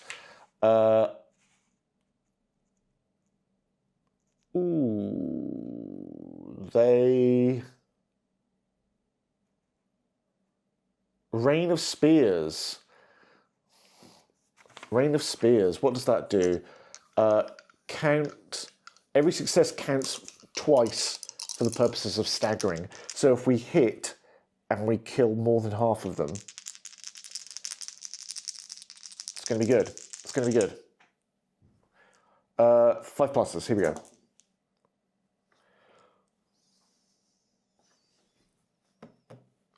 I don't know how to explain this. I thought last week I'd used all my luck. I'm just very happy with how things are going right now. It's a great day. I know. That's it.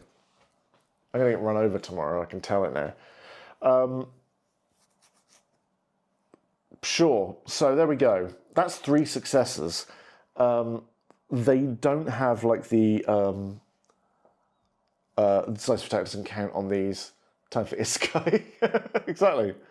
Oh no! Oh, but this would be, I would be one of these guys, wouldn't I? That would be my worst Iskai, and then the luck would certainly change.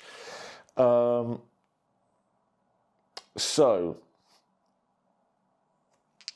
let's see what they get. These guys, I believe, save on.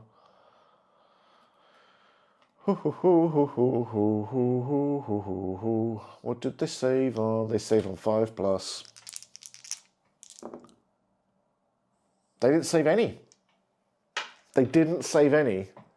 Pelum Volley takes them out to a man, to a tentacly man. They're all gone.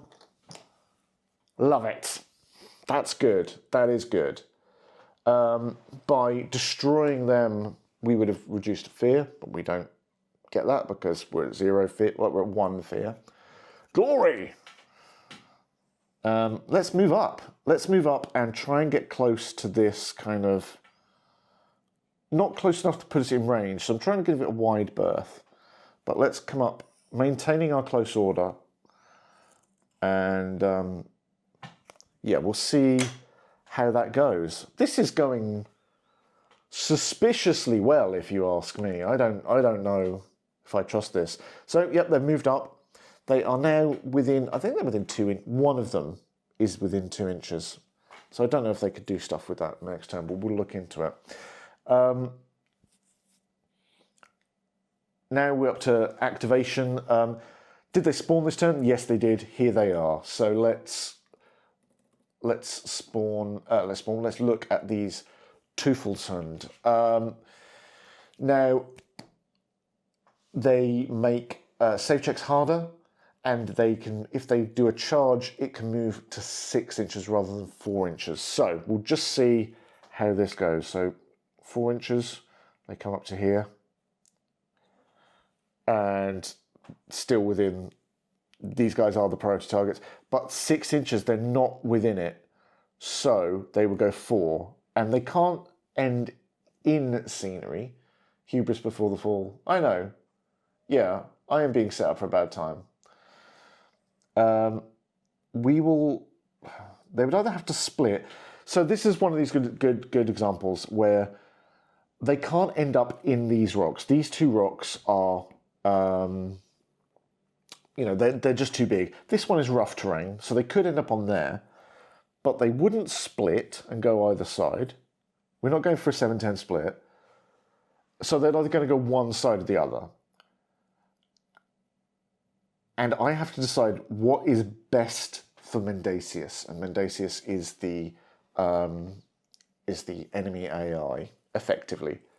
You know, AI, but it's the set of rules. It just helps to give it a name, because then when things go wrong, which they inevitably will, as everyone's telling me in chat, you can blame it. So I think it'd be worse if they go closer to this side, because we're heading here. They're going to go this way. So I'm going to bring them round to here.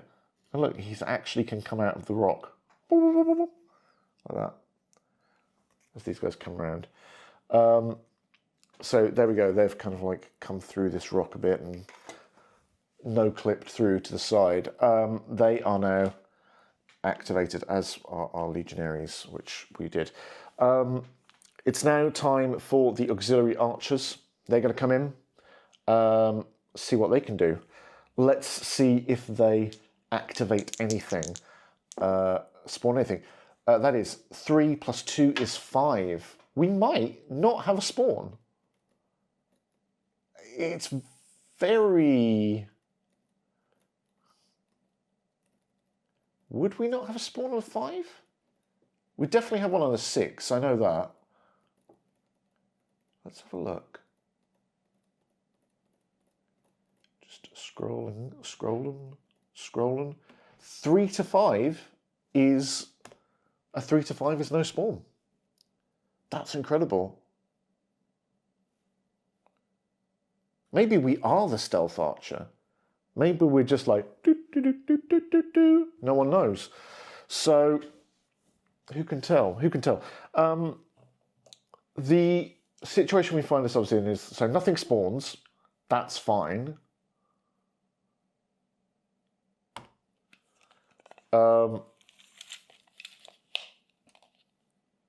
Now, while they are in their long range to shoot these guys, they can't actually see them. This rock is pretty much perfectly in the way, so we're going to try and move up.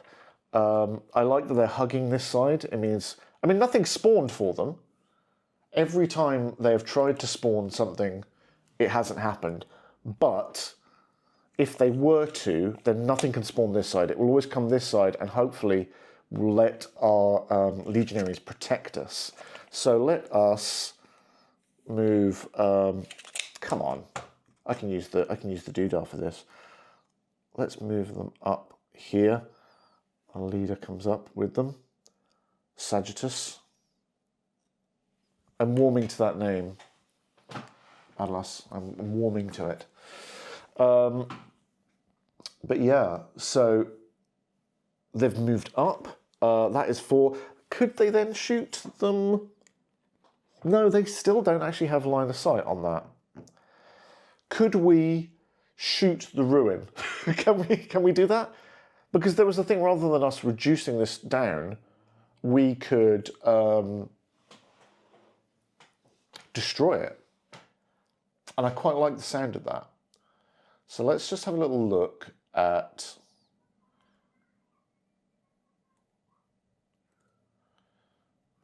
move, charge, yes, advance, combat response, melee check. Consolidation, loose, range, special action, beseech. Oh, we're not within a Hyperborean gate, that's for sure. Explore, so we could explore.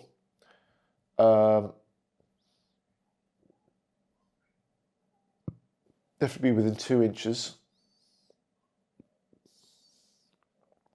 Disrupt.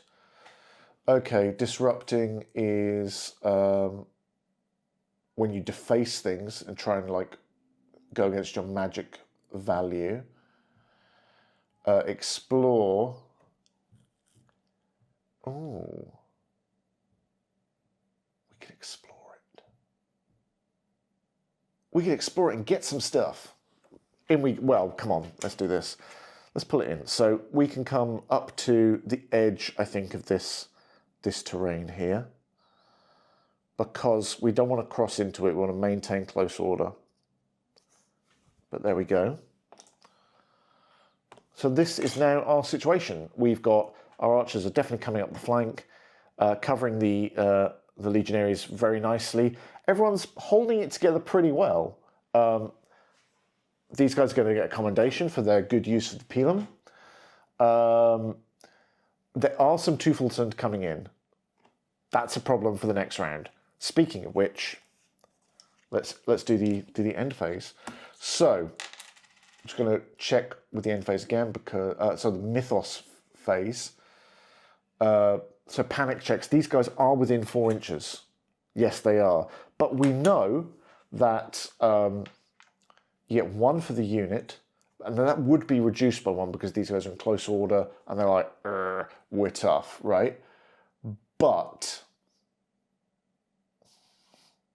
I happen to know, if I scroll down to the Teufelsund, they have a thing which makes panic checks worse, and I hate it.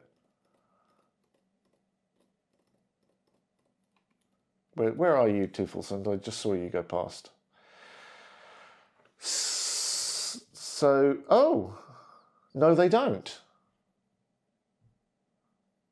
They do, but only when they're level 3. Yes.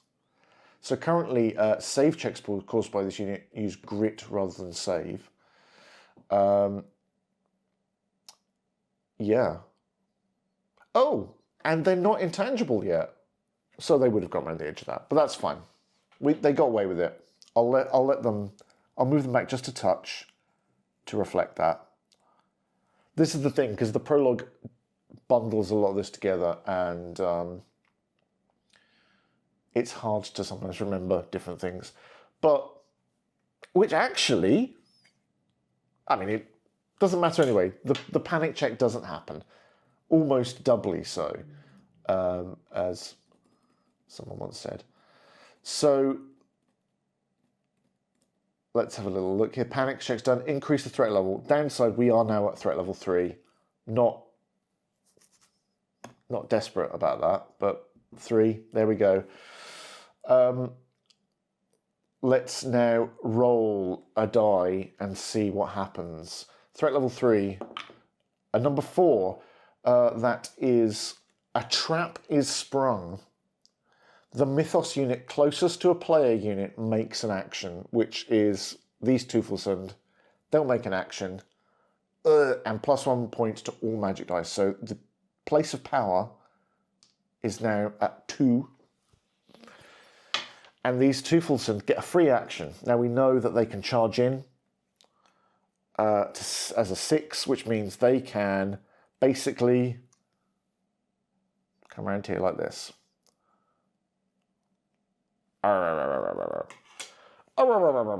So now we get to do some combat. At last, it's all gone wrong for us. I say all gone wrong. This is not the worst thing in the world.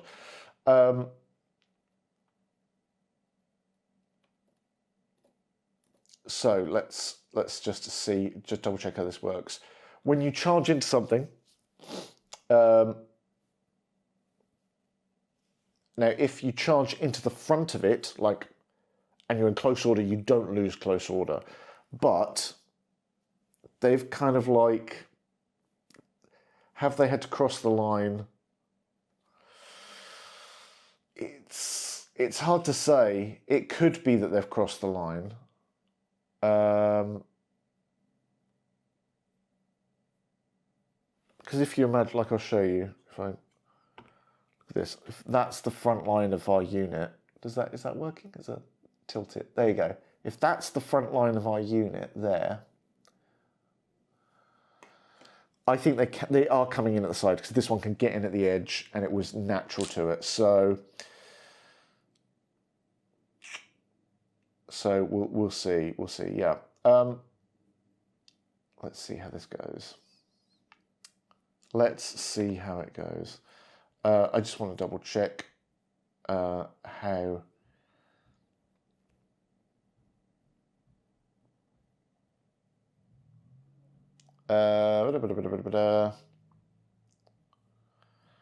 Okay, so we need to look at charging just to make sure that we're doing this correctly.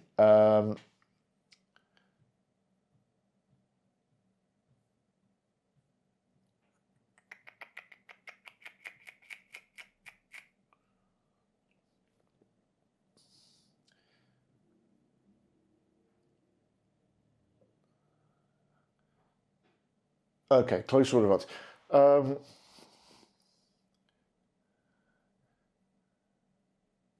Base contact.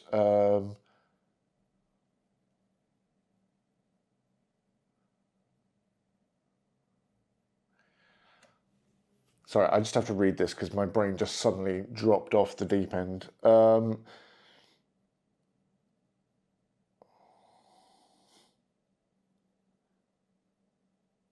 Okay, I see. I see. I was reading that differently. Ignore that thing I said about crossing the line, I think. Due to the chaotic nature of combat, an advance may not result in all models from a unit reaching an enemy model. Once a charging model has got into base contact with at least one enemy model, move all enemy models not currently in base contact with the charging unit and not in close order up to 2 inches. This move should result with the enemy models getting into base contact with the charging unit. After this move, all enemy models should end within 1 inch of another model from their unit. So it's just like they've broken our order. So this guy will come here. This guy will come. Oh no! I've caught your pilum. I'm sorry. You come there, and then like you can just about get around, I think. So there we go. They've kind of like surrounded them now. They've responded, and yeah, that seems to be good. So we have the opportunity to declare a combat response, but we haven't used, it doesn't cost an action, but it does potentially cause fear. So if we counterattack this attack, we gain 2 fear, but we get to respond with an attack of our own. If we choose to defend, we get a bonus to our save check, but we gain 1 fear. And if we hold, nothing really happens, but we don't gain any fear. I think we will counterattack.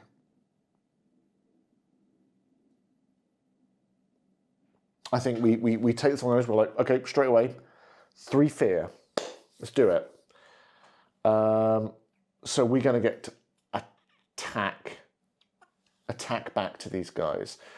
So the Teufelsund, sorry, this has suddenly got a bit painful, but it's maybe because I've just crashed out from the sugar on this. Let's have some more sugar and caffeine. That'll help everything.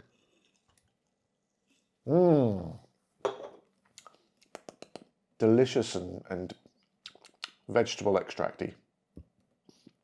I did a little burpee too, sorry. Our Teufelsunds, here they are. They are combat 4+, and they have an attack of 1 each. So they just get 2 dice. It's not great, but could be worse.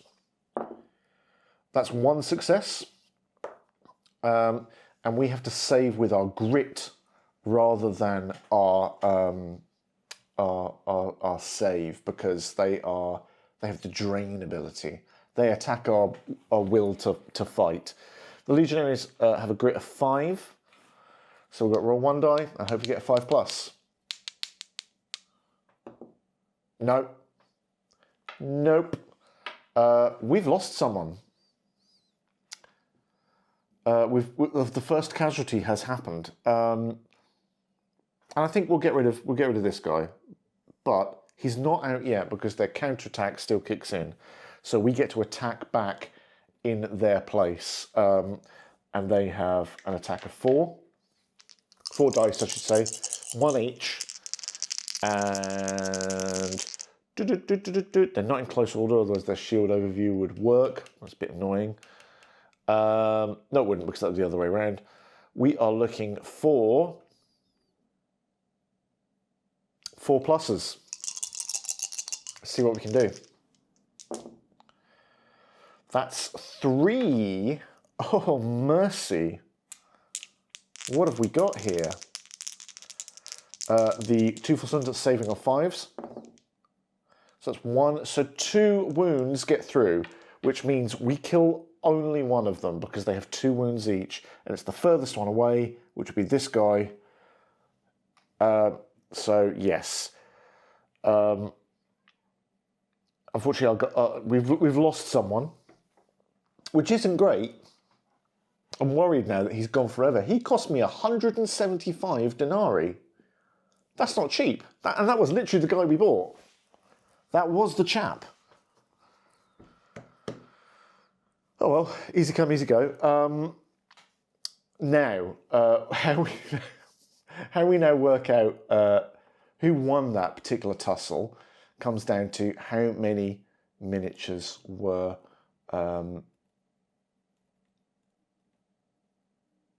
what's the word? Taken out, basically. So let's check, combine, da-da-da-da.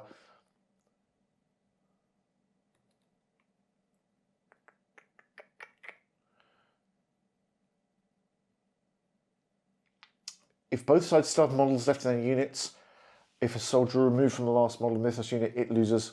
If a soldier unit removed the last model from the Mythos unit, it gains 1 fit. Unfortunately, we didn't. If a hero or soldier unit causes more wounds, the Mythos unit moves away to. Oh, we did. We caused 2 wounds versus 1 wound. So actually, what happens is we push them back. They are pushed back up to 2 inches to provide room for the Mythos unit to move. So they're just pushed back there, giving them a little bit of space. But yeah, so we managed to hold that one off. That was good.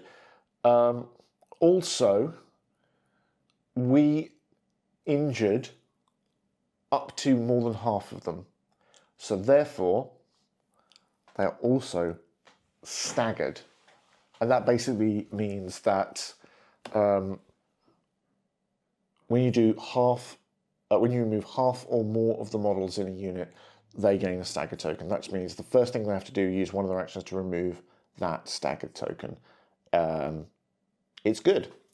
It's very good. We're happy with that. Oh my gosh, now that was a terrifying threat thing. I didn't want that to happen at all, but given how things have been going, I can't complain too much. No place power has 6, so we're good. There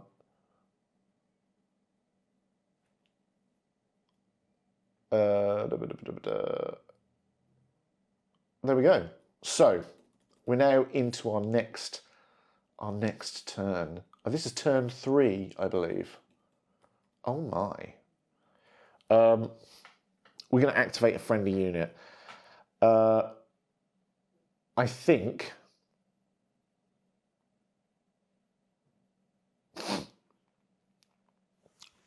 okay. Can our overhead shot, right? We can use our command point to come in close and shoot over our comrades, I believe. Find overhead. Overjed? No, overhead. Yeah, that might be a good idea because then that'll leave the Legionnaires free to do something with this this place of power. If the archers can deal with the Tufelsund, that is. We'll have to see. I don't know. Let's see where we're going. Overhead shot. When this unit makes a loose action, ignore any player units that are within 4 inches of it for the purpose of line of sight. Not quite close enough, but we can do that. So we're going to activate, I think, the archers. The auxiliary archer unit. We're going to come in. They're light. They can cross this and be okay. So we're going to... but first, does anything spawn as a result of their activation? 9 plus 3, 12. It's likely something's going to happen. It feels like something quite big as well, if I'm being brutally honest, with a roll of 12. It's a group. So, group-wise, minis I have.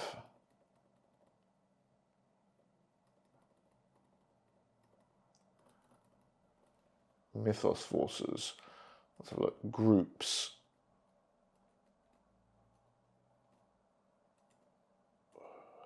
Nope. I need to get some more. I need to get some more groups, clearly. Because, yeah, so I don't have any groups. Because the groups I have are the Teufelsund and they're out. We can't put those out again. So now I'm going to go back to the table. And it's okay, I don't have any groups. What's next on the list? And it'll get potentially harder. Usual minis game problem, not enough minis. I know. Well, I'm going to... If you want to, help me with this, next Friday, the 1st of May, special day that it is, it's painting stream time, and Callum and me are going to paint some Cohors Tactics minis. And I'm going to, we're both going to paint them. I'm going to try and paint 3 Night Gaunts, because they're a group, and I can then play them in this game when we come back after that, because we're going to play this game again, and try and get as far through a campaign as we can. Next up, a creature. Oh dear. Oh dear. What creatures do I have? I know I've got one, and I don't like it. Let's have a look. Creatures.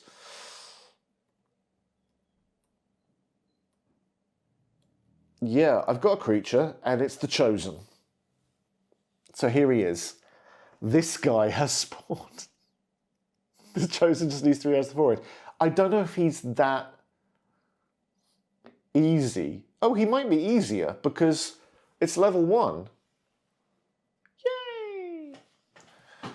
They can come into groups of 3 though, which is not so great, is it? Okay, so a Chosen has spawned. Great. Let's see direction and distance. Direction is 1, which is to the left, and 9 is 12. Right, so if you remember what we did before, when this is the case, because obviously 1 that way, it doesn't fit on the board, all you do, rotate that 180, and it now goes this way, and that's going to be 12 inches. It can't spawn within... I think is it 1 inch or 2 inches of another mini? Because 1 inch is clear, 2 inches is not.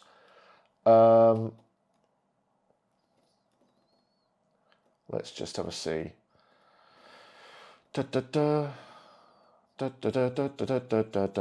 Spawning. We're spawning. Spawning all the monsters. Okay.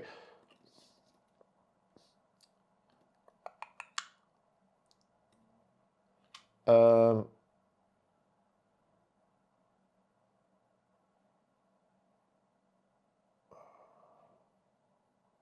that's gone then. If you as a leader, no. Okay, spawn location, yes.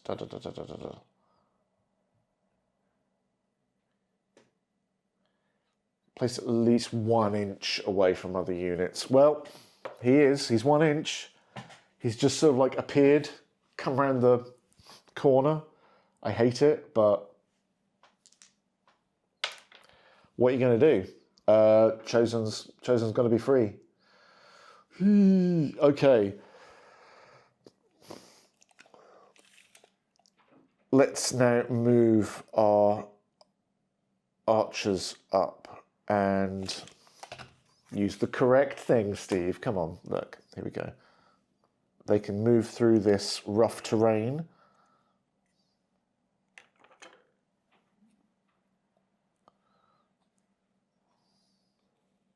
And just sort of tuck in there, maintaining close order, which is pretty good. Here they come. Now, so they can shoot over these guys here quite easily. They've got their ability, overhead shot, so they can just go shtoop like that. That's not a problem. The question now, though, is do they still shoot the Teufelsend, or do we now tell them to instead shoot the Chosen? The Chosen is still within short range, which is 10 inches. It's just which is going to hit harder, which is going to be more of a problem.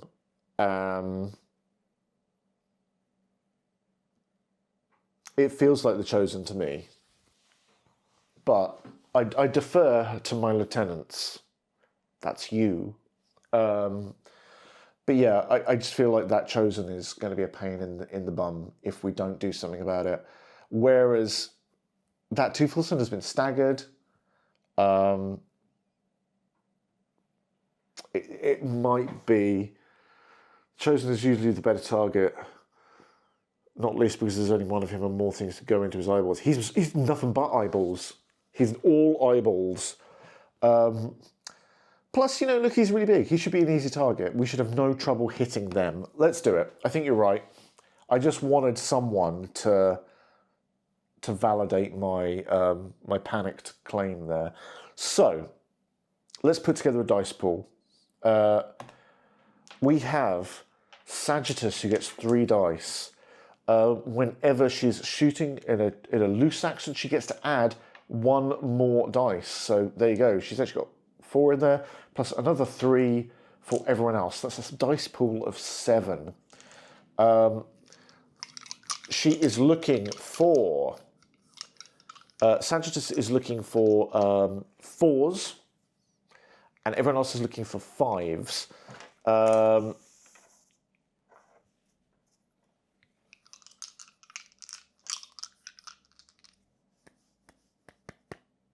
What does...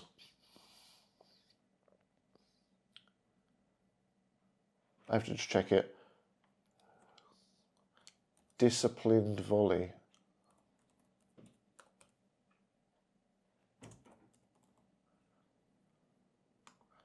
Oh, it's right on the page. We can add 1 to the dice. Okay, so the units in, they all get to add 1 to these dice. That was it. So we should be good. Basically, she's looking for 3s and they're looking for 4s. That seems pretty good to me. Let's do it. Okay, well, 1, 2, 3, 4. These guys don't do anything, unfortunately. Alas. Alas. 4 hits, though. Could be good. It could be good. The Chosen, lovely, lovely fella that he is. Let's scroll down. The Chosen saves on a 4 and has 2 wounds because he's only level 1/1. Whew. So let's see how it goes. He needs to save 2 of these. He needs to save 3 of these. So we're looking for 4-ups. Oh my god, he blocked every single one of them. That's not good, is it? That's not good. The luck has finally changed. You were right, Squid! I curse you and your house. Okay, so it didn't... We did Jack. You missed every single one of his eyeballs. I know, it just got absorbed into his horrible Tetsuo-like body. Oh, I did see Akira in the end. I didn't see it after the stream last week, but I went during the week. And it's brilliant in 4K. Definitely going to see it. Canada! What a movie. That's not good. I'm really unhappy about that. Okay, well, this is where it all goes wrong. I sense another body on the battlefield. Who goes first for the mythos? It is the Chosen because they activated first. So let's just check the behavior path route thing, the AI list that'll tell me what they do, because I want to make sure this is right. Remove a stagger token. They don't have one. Oh no. Does it have a special action? Scroll back. I've got to just check now. I don't think they do. I think they're just, all they know is eyeballs and hitting things. But I could be wrong.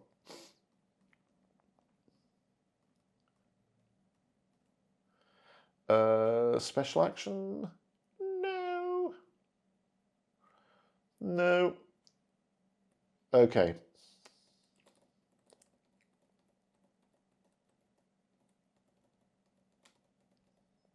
The game's called Cohors Cthulhu Tactics, not Cohors Cthulhu Survivors. You're guaranteed to get to act tactically. Yeah, I mean, sometimes not surviving is a tactic? Question mark. Makes an attack action against the prime. It can't get into range, so it's got to move. Prime target, it is within 8 inches, so it will just kind of like charge through. Can they move through their friends? Because this Tufilson is kind of blocking the way. Can you move through your teammates? I would assume you can. Let's just double check, because I don't want to get such a basic thing wrong. Yes, it may. Of course it may. Of course it may. It may. That's fine. So he moves 4. And that is clearly enough to... Oh, it's perfect. It's perfect. Look at him coming in here with his big old face. Okay, well, we'll consolidate them. We've been the subject of a charge. Oh, we were the subject of a charge from the Tufilson, so we should be on 4, and this now brings us to 5. Whoops. This is bad, isn't it? This is bad. Okay. Let's see what he does, because I think it's probably going to be quite tough.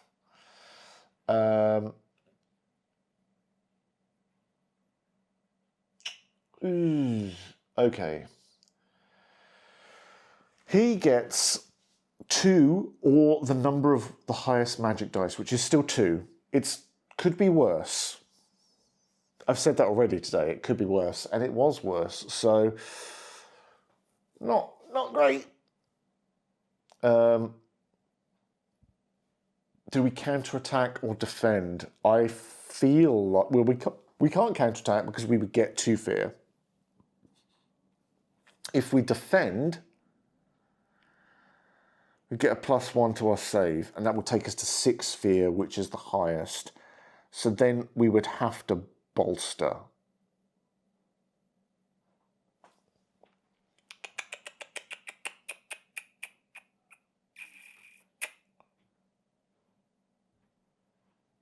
We're gonna have to defend. We have to defend because this guy is potentially gonna destroy us. So I'm going to say defend. They're scared, but that's fine. He gets 2 dice. Here we go. Let me just double check on his stat block to make sure he's got nothing else crazy. Their job is just to be a roadblock. Although exactly. Now they're starting to realise their true place in this army, and it's not the good place.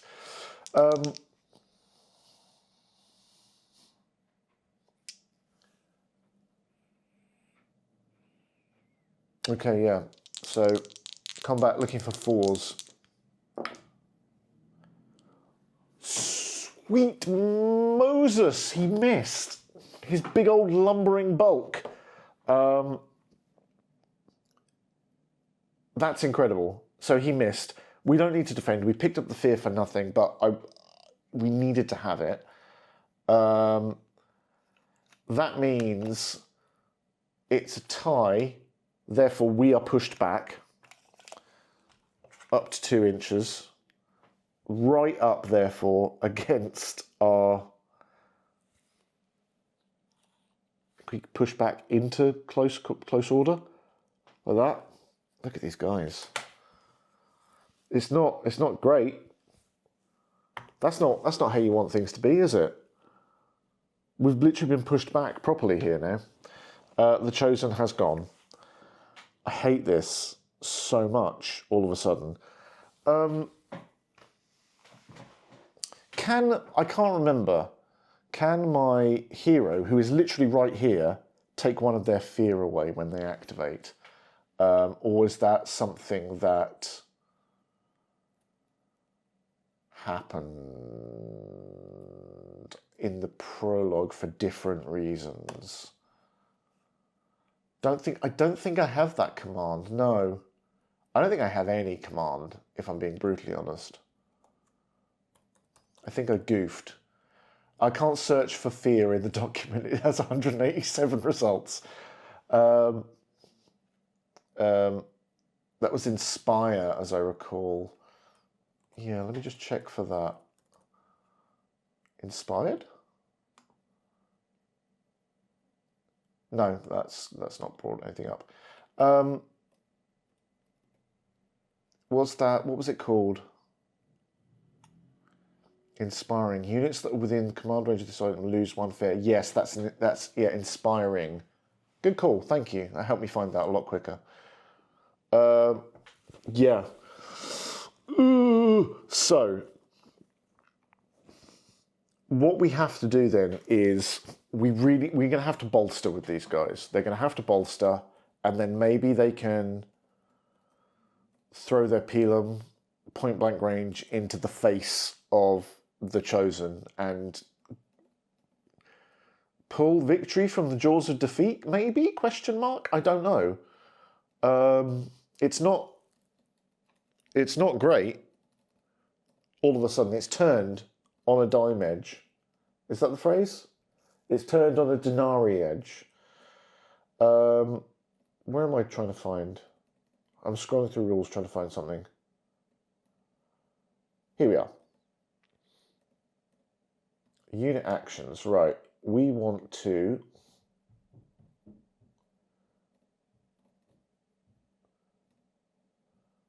loose range special are gained from traits. Beseech, explore, disrupt, investigate, invoke, bolster. A soldier unit can take its action to lose 1 fear and end their turn? What?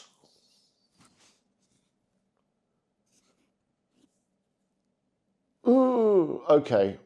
Well, we do it second then, I guess. Okay. Pelum time. So we 8 inch range, that's fine. We are within 8 inches. These guys all have an attack of 1. They're down to 3 dice next. There's only 3 of them in this team.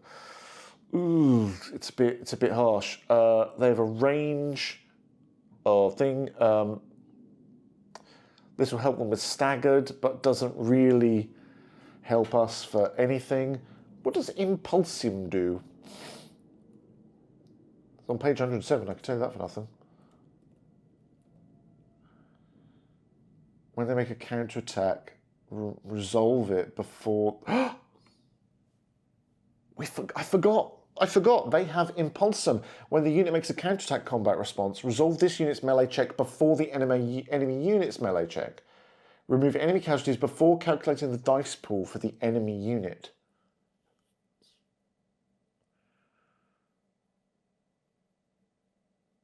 This melee check cannot cause a Mythos unit to become staggered. So, would that guy be dead? Would that guy be dead? I think I just have to play it where it lays. I have to play it where it lays. I didn't use that, but remember that for next time. Crap. I forgot a really good rule. Never mind. Still. Exactly. Play it. It's fine. That guy, we wanted him off the squad anyway. Right. Pelum attack. We're looking for 5s. That's 2 5s. If he fails both of these, then he's gone. And that's really good. However, he does have a save of, I think, 4. He does. Let's see how it goes. 1. He takes 1 wound. And we will put that right there next to him. There he is. One wound Jack. And I then think we have to bolster, because we're going to get fear from the hound charging into us, and if we don't counteract that, then I think if you're at maximum fear, it spawns something, or bad things happen. What happens? What happens when you're at maximum fear, Games Master? Tell me. Not the campaign fear, just threat, panic.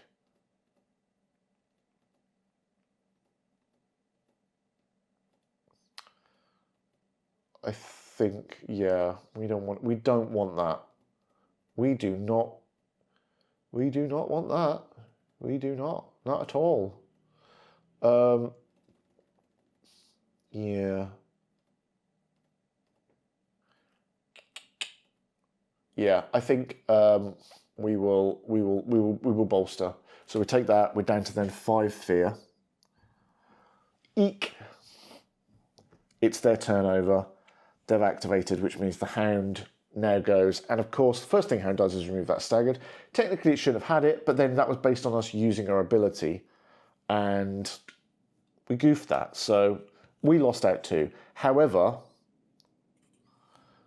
easily can charge in. Like that. These guys come in. They suffer 1 fear because they have been charged into.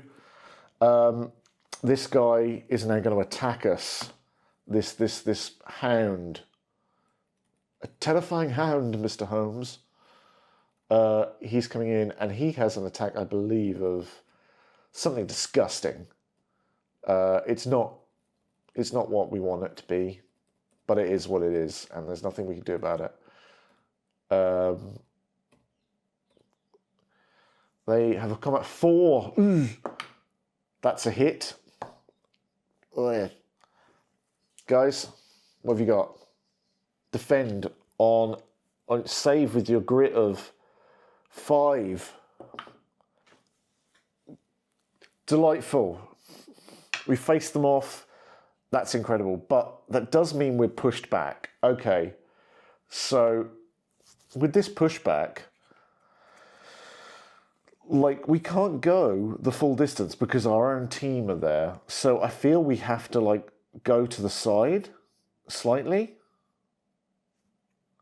We can't split the forces. Which direction would they go? Do you think they'd end up splitting to this direction or this direction? Probably, it's always best for Mendacius, so further away from the place of power. So I'm just going to, like, go 2, like that.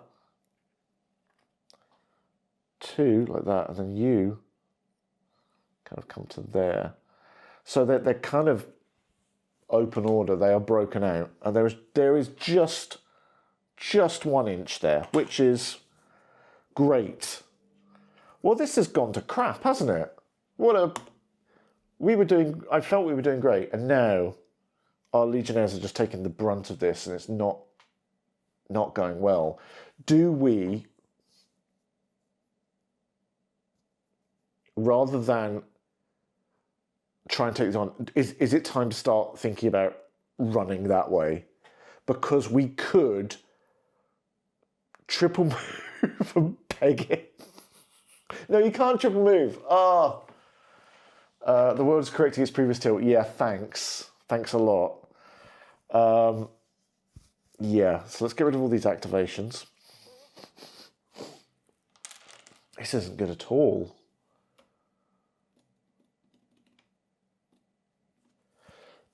Excuse me.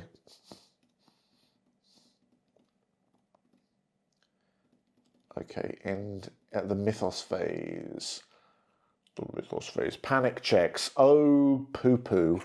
Okay, so these, everyone's getting panicked. Everyone's getting panicked. Because, let's do the legionaries first, right? There's 2 units within 4 inches of them. They are not in close order. They've got to roll both of them.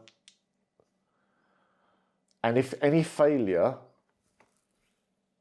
results in fear, or, it says here, in extreme cases, casualties. That's great. Oh, no.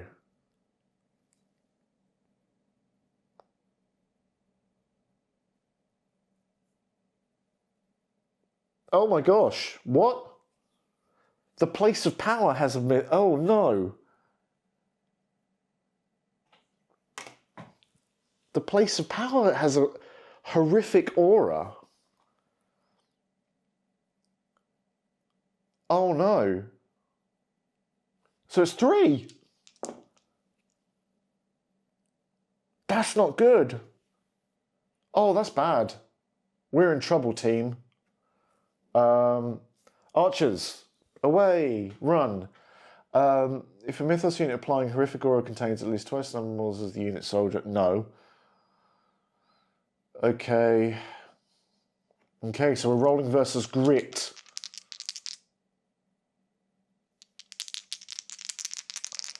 And the legionaries have a grit 5. Oh, this is so bad. This is so bad. We could see some people just lose their flipping minds here. This isn't good. Each failure, the unit suffers 1 fear. So that's 2 fear on a maximum of 6, right? I think they're faltering. So let's look up faltering. I don't think this is good.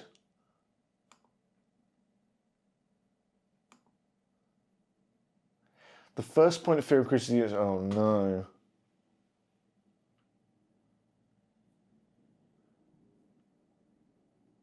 I think it is.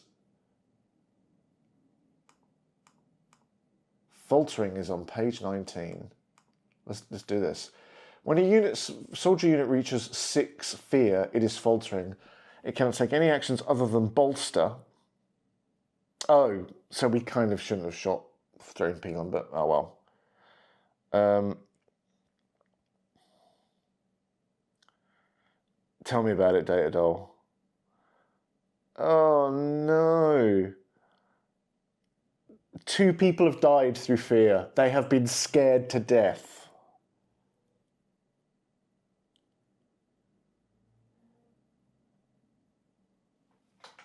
Oh, it's kind of it's saying that they've fled the battlefield. Oh, all my sweet denarii. My sweet... I don't care about them as people. The money cost of this was... You know, dying terrified with your hair shock white is perfect. Exactly. I've left the only one with no helmet on. Oh, this is awful. Now I've got to do this for the archers as well. Right. Okay. They are also within 4, 4, and 4. So that's 3 for them. They are in close order, so 1 comes back out.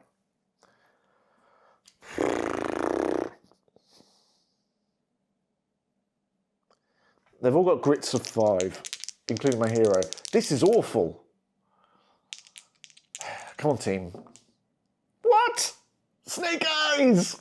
No! Okay, we just take 2 fear for that, because... This is appalling. This is appalling work. And I'll level with you. We might run the next time. We've got 1 of our bonus story points. Now's not the time to get greedy. It's already cost us 3 Romans. I don't want to be the person who has to write home to the 4th guy's parents and be like, you know, it wasn't going well, and then we just kept going. And you know, I can't think of a Roman name. Quaternus, the fourth one, he didn't make it. Valor and the use of discretion are exactly. Yeah, I think it's time to start thinking about maybe not being here anymore. We'll see. We'll see how it goes. Okay, where did we get up to in the mythos phase? It is time to increase the threat level. It's now 4. Poop. Let's see what happens. We have 6 plus 4. Okay, 6 at threat level 4. Foul machinations. Place a leader unit within 2 inches of the place of power that is furthest from the prime target. If there is not a place of power on the battlefield, do not place a leader. Plus 2 magic points to all magic dice. Oh no, suddenly this guy is twice as tough. It's time to run. We're gonna run away. What leader minis do I have? Oh no. I don't want to be here anymore. It was fine when we felt we were in charge. We haven't got any Chooser of the Slain. Priest of Mormo, he could come back. An Overlord of Mormo. A human... It's time to go. We could have an... Okay. Right. Chat, you don't know what you're saying here, but are we getting a Priest of Mormo or an Overlord of Mormo? I think technically I have an Overlord mini and I was using it as a Priest earlier, but what do you reckon? Priest or Overlord? Overlord. Cool, I will take the first response, unless there's any dissent. No, what were you going to say? You were actually considering it. Squid just came in and was like, Overlord! What's the difference? The Priest is going to be like more magic-y spells and probably bring more threats onto the battlefield and will interact with the place of power, whereas the Overlord has a big sword and a magic zapping ball, and the Overlord joins with its own unit. They're both awful. They're both awful. What do you reckon? We've got 1 vote for the Overlord.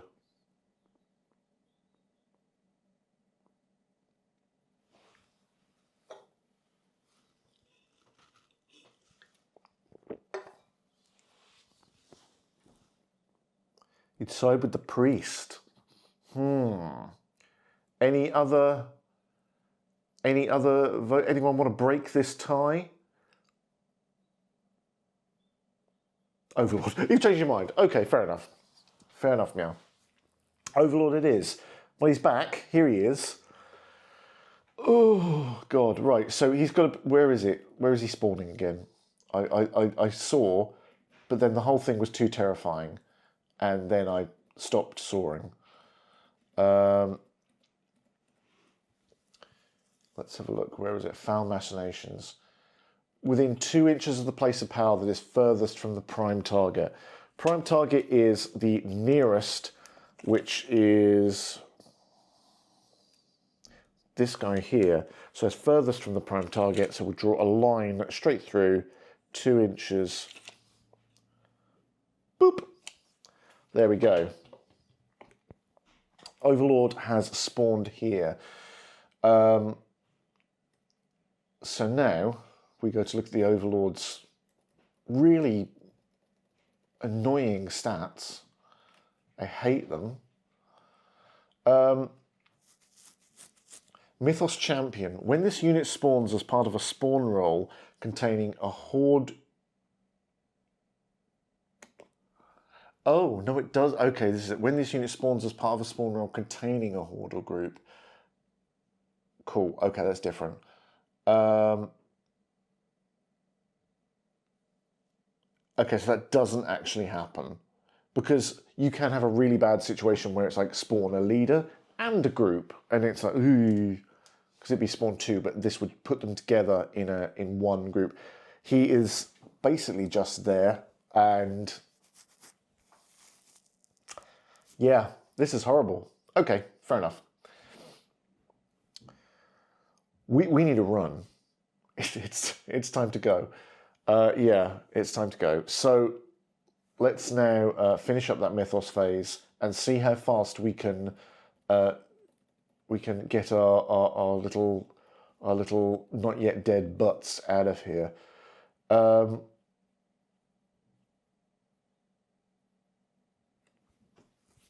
Yeah. Okay, here we go then. So this is now turn 4, I think. We want to get the heckins out of here. So, are you going to allow the Cthulhu disease to spread? Yes. Yes, I am. Because there's already been 3 casualties of it. You know, the point of being on this road, this path, is to get down it. And I'm fulfilling my obligations.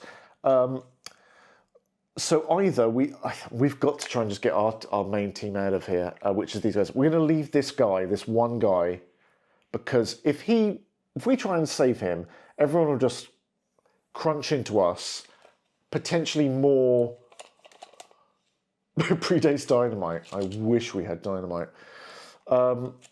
Yeah, we're gonna run away. So let's do it. 4 inches this way. Everyone. We're not even maintaining close order anymore. Like that. Oh! Something might spawn. Probably will. 4 plus 4 is 8. What's our spawn say for that? What appears? Oh, nothing. We don't have any spawn tokens, right? So it would generate a spawn. Like that. So it's ready to happen. Then another 4. Guys, we can do this.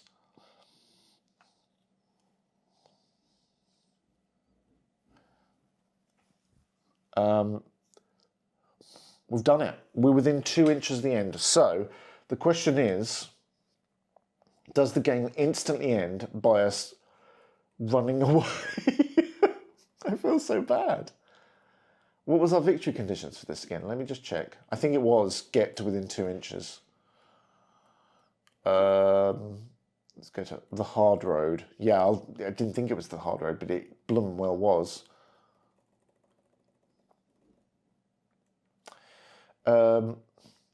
Victory conditions to move your protagonist within 2 inches of the mythology edge of the battlefield. Yes. Okay, but we do have to survive, I think. Because the end phase, the mythos phase, once all units on the battlefield resolve their turns and the mythos phase complete, remove all activation tokens.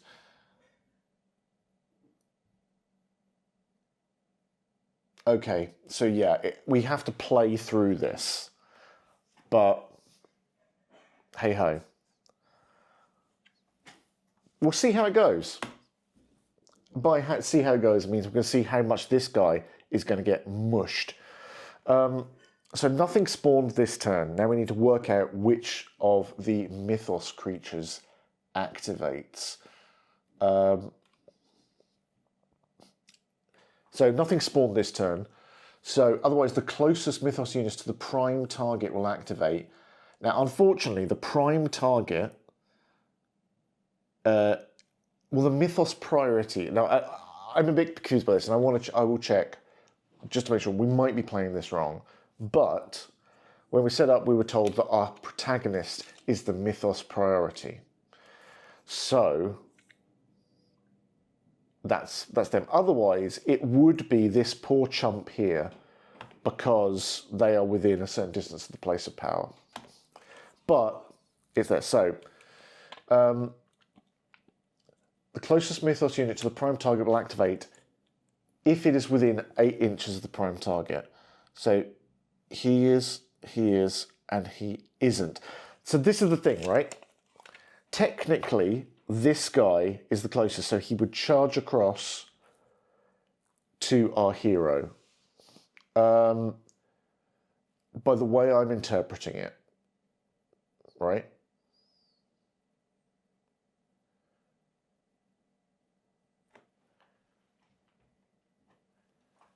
So, I'm not sure. I'm probably getting this wrong, but I'm going to do. That's what I'm going to do. I'm going to interpret that rule as I understand it. If I get this wrong, we'll correct it in the next. Well, we won't correct it. We won't go back and do it. But I'll admit my failings. 4 inches, and then can charge, which means these guys 1, 2. Oops. We'll try and come round like this to join in. Fortunately, doesn't move our guy out of exit range. Brings us up to 4 fear because they have been charged. Ooh. And here comes the attack. It's one die. And the hound is looking for. Is it 4s? I hope it's not 4s. It's quite high. It's 4s. Okay, here we go. That's a 4. Time to defend. We are looking for saves on our grit, which is 5. Excellent. No worries there. It's just like in the prologue. The archers are made of stern stuff. Probably because they rarely have to get up close and personal, but it's fine. So it's a tie. We just held. We didn't do anything. So we are actually pushed back by 2 inches. That's actually helping us. So there they all go, like kind of bumbling backwards like that. That has now activated. There we go. Our chap here, all he can do, he's a 6 fear, all he can do is bolster, which means he's down to 5 fear. And that ends his turn. He's going to get mushed. That's not good at all. Look at him. What a chicken. Okay, does anyone spawn? 5 plus 4 is 9. It's probably something's going to happen.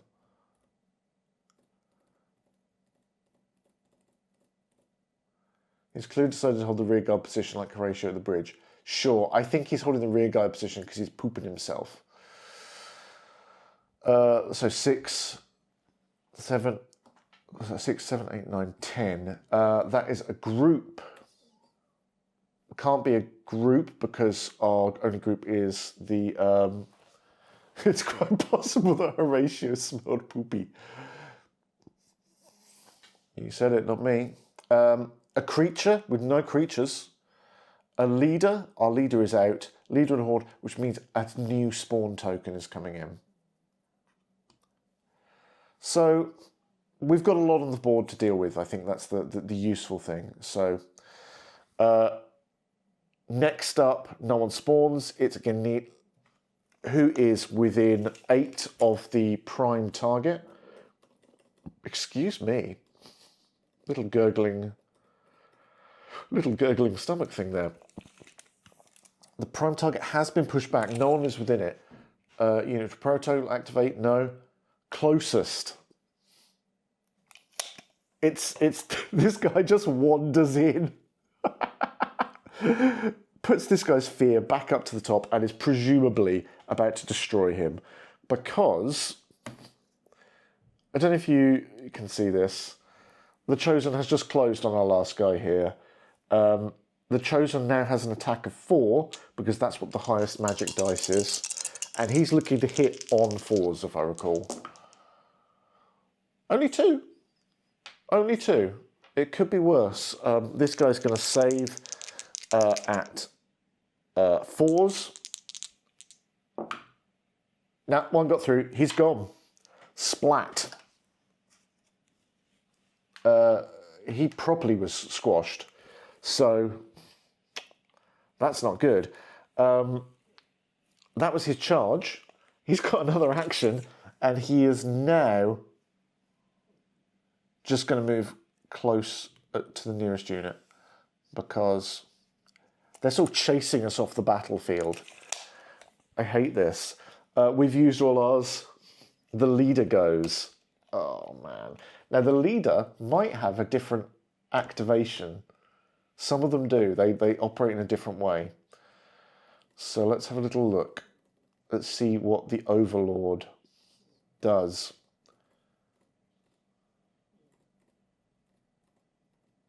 I've gone too far.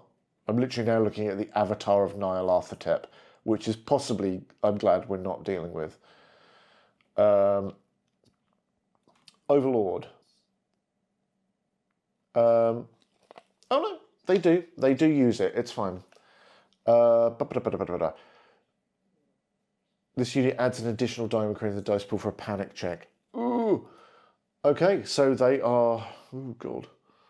It's not good, is it? They're going to move in, so they move 4 in this direction. That. So you see they're coming in now. And can they... They can't quite make it, fortunately. Which is good. Because they could, like... They could do 2 2s, so they could come to, like, here. And then there. So they can't quite get it. But, oh my God, he's threatening us. He's threatening us so hard. I don't like it. He can't quite make it. But that is his activation, as we all are chased. Look. Valor. Better part. Squid said it, and they were right. And I'm not too proud to admit that we've lost half of our force all of a sudden, and I'm glad that we're kind of getting out of this. Panic checks. There are two panic checks dice needed. They're not in close order. Let's see if they take any fear. They do. They're not very gritty. So we're now on 6 fear.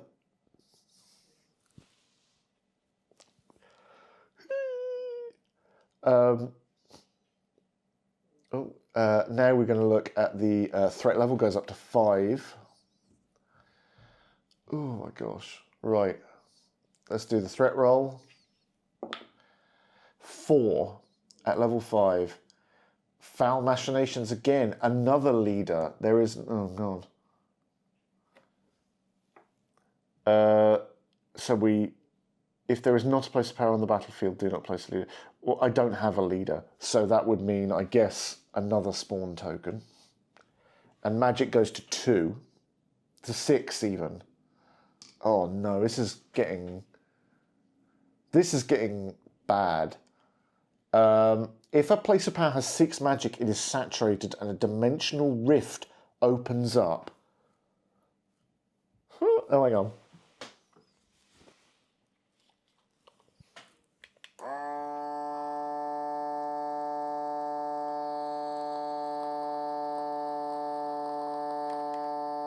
There you go. There's dimensional rift for you.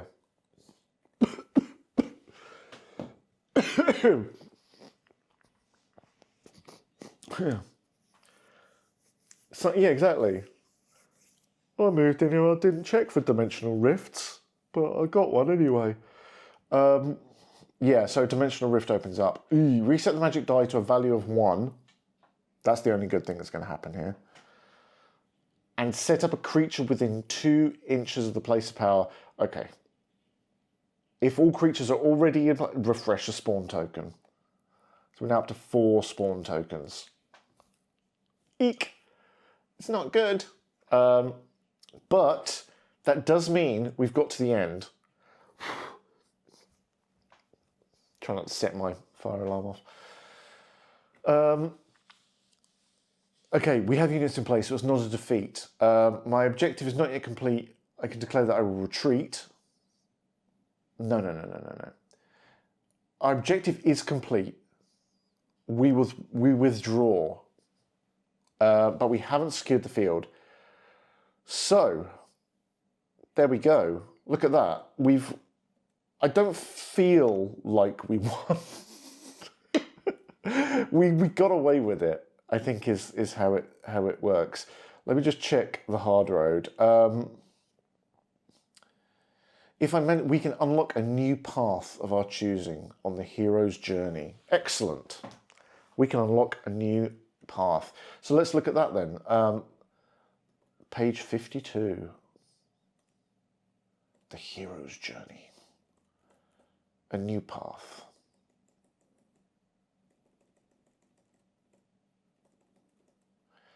Okay.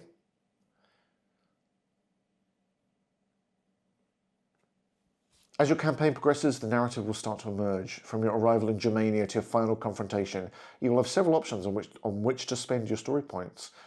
They're called paths, and they're only available to protagonists. Trials or discoveries. Okay, so trials are challenges, while discoveries are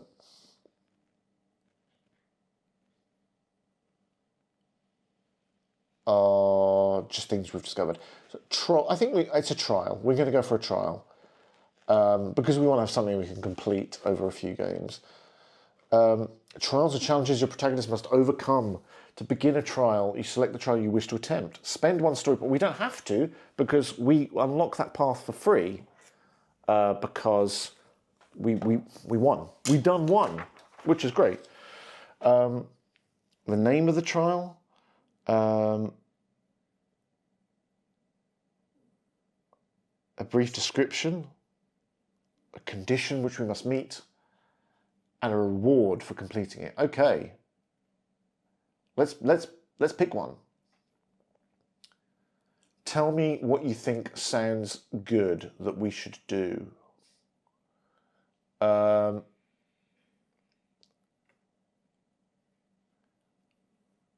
Where's my trials gone? I've scrolled past trials, I think.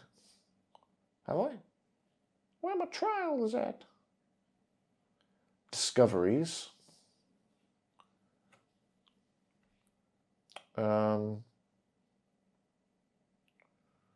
Trials. Okay, here we go. We could do... Okay, tell me what you think. Oh no, ants are horrible. We could do the trials of promotion. This war won't last forever. You should look to your future in the military. The true road to power in Rome. Okay?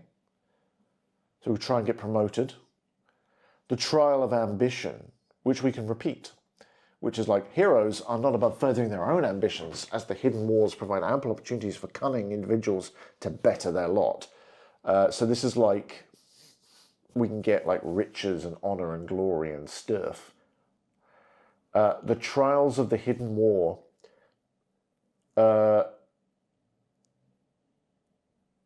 Which is like, take the fight to the eldritch forces. The trials of revelation. You're determined to expose the truth of the hidden wars. Okay. Trials of the armory. Rumours of a Hyperborean armory have reached your ears. You are determined to find it and add its add its armaments to your cohort, finding magic items. Yeah! That sounds good. What do you reckon to that? Should we try and get some Hyperborean armour? I kind of want that one. Because I've got some Hyperborean ruins to use. Yeah, let's be Tomb Raiders. Excellent. Okay, so... Trial. I can note this down somewhere. Can't remember where. There's a slot for it. Hello?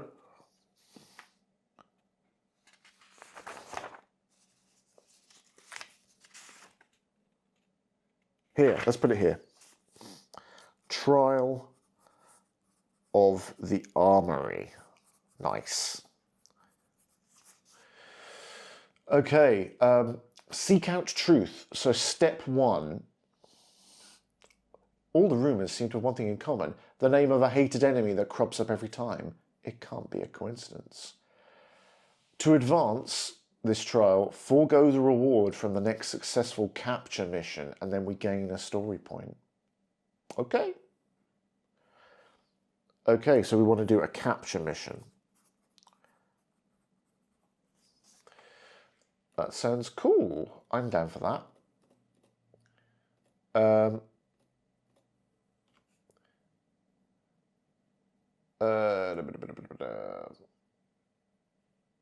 No, that's cool. Excellent. So we're going to do that. Let's now look at the rest of the campaign phase, because obviously we are going to... We made it out with our skins intact. I think we're coming down with a cold. I'm sorry if I sound a little bit nasal. More nasal than usual at any rate. Resolution. So check... Oh, we've kind of skipped ahead a bit. Check the victory condition. We did it. If we complete, we gain 2 story points, plus 1 more story point for killing that leader. So story points, we've actually got 6 now. That's great, because we saved 3. I think we probably do need an extra friend. Maybe someone who can do some hitting. But yeah. If we need paths, we didn't until now. Rewards. The rewards described below are available for completing standard missions. Excellent. Side quests have their own rewards.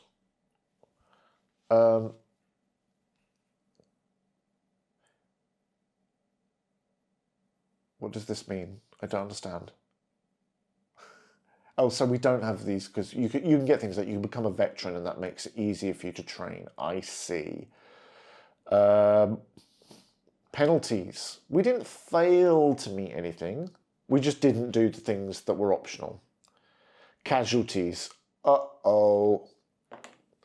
Now, next you must account for the horrors of the battle. For each hero that was reduced to 0 wounds, roll on the corresponding table below. Well, our heroes, our protagonist, fine. Companion, fine. Soldier units do not need to check for casualties. During the step, each soldier unit replenishes every model that was removed during the mission. They are of the same level as other models in the unit. Should the unit have all its models removed during the mission, it is replenished to full strength. They're expendable. They're just expendable, and that's fine. Income. Finally, see the bounty table to calculate your income. Your benefactor only provides bounties for units that are entirely eliminated. Oh, okay, so I should have really been keeping track of this. Who did we... We killed a horde of servitors. So that's 50 denarii. We killed We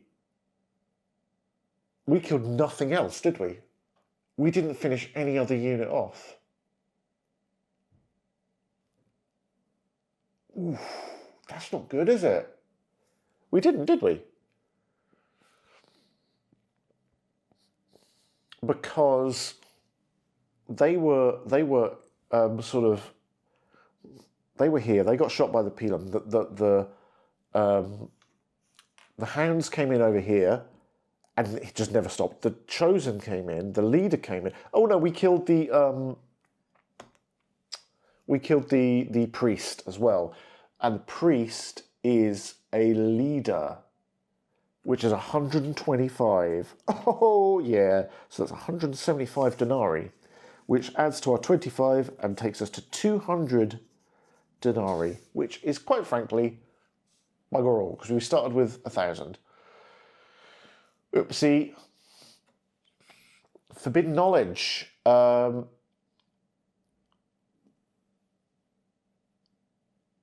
Did we... Okay. Forbidden knowledge track. Okay. Sure.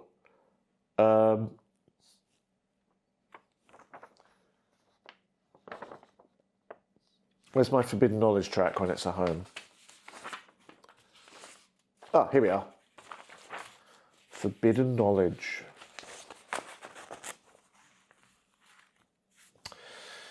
Then for each filled out space, this turn on the track. What? Skip back. I've skipped ahead. Advance the track by 1 space.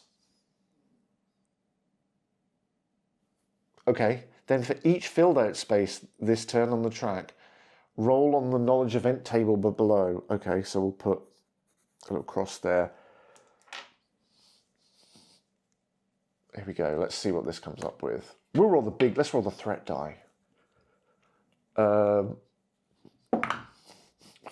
That's loud. An opportunity arises.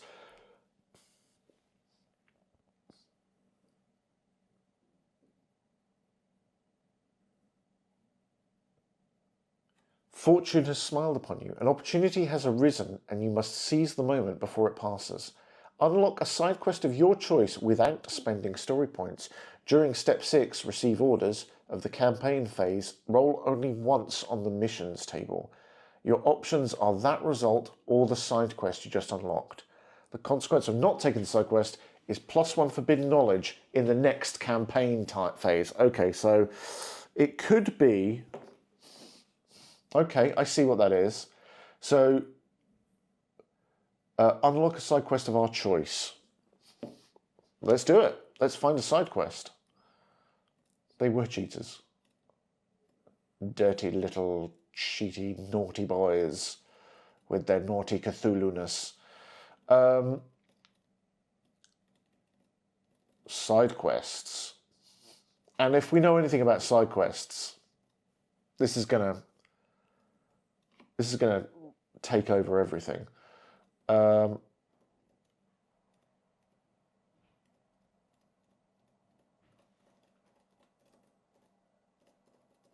Come on, side quests. I saw you around here somewhere. Where are you? Okay, I'm just going to do a search for side quests. I thought I knew where it was. I am wrong. Quests.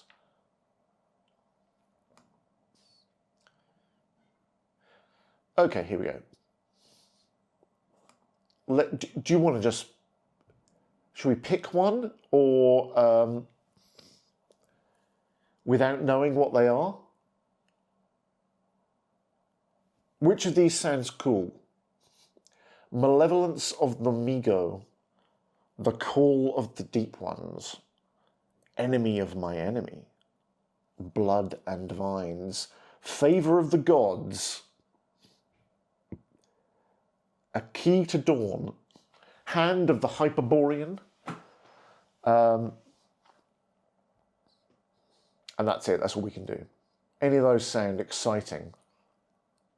I quite like the sound of Enemy of my enemy, and I like Favour of the Gods, but I'm down for whatever people think cool. Hand of the Hyperborean, at least somewhat connected to our main quest. What's a Key to Dawn? Well, that's the thing. Now, interestingly, okay, right, you've both picked those, and I think they're both cool. Hand of the Hyperborean and A Key to Dawn.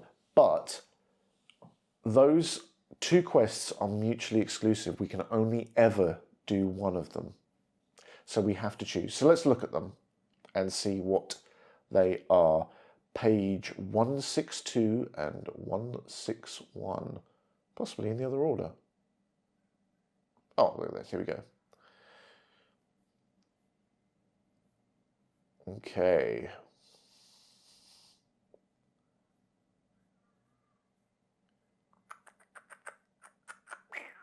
Where is it? Come on. Okay, A Key to Dawn. You have gained the attention of one of the keys of the Fingers of Dawn. They offer you aid, provided that you can prove yourself. Word has reached the key of a particular artifact, and so you have been tasked with retrieving it. So it's a side quest we can take on. We have to go looking for a type of artifact which we can potentially keep or pay off for a reward, which is pretty cool. And it's a patrol engagement. The Hand of the Hyperborean says, you are approached by a hooded figure. She spins you a tale you barely believe, one of forces beyond your comprehension, of gods and unfathomable chaos and ruination. but offers you a great reward if you escort her while she investigates some Hyperborean ruins deep in enemy territory. This is a battle, and it looks intense. But yeah, and through playing this game, do you keep adding to it? Yes, you do. You do. Intensely no. I think the Key of Dawn. The Key to Dawn sounds good. We're already doing Hyperborean crap. You know, we don't need to worry about going forward. Let's do that then. So, well, we might not want to, but if we don't take it, then the mythos will look at us a bit weird, and I don't really want that. So let's see, the Key to Dawn is on the table. Do we take it? Let's find out. Where are we now? Back in the end phase. Are you sure you want to do that? Sounds kind of difficult. The Key to Dawn is the easy one of those two, I think. We don't have to actually do them, bear in mind. We can take the side quest, but we can ignore it, like any good side quest. So it's just a choice we can make at a later point. You know, we don't have to go looking for trouble if we don't want to. The Hyperborean one sounds pretty intense. So I'm going to say Key to Dawn.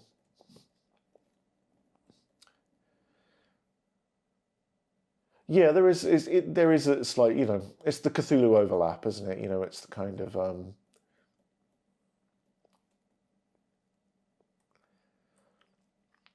okay. Oops, I just dropped something. What was it?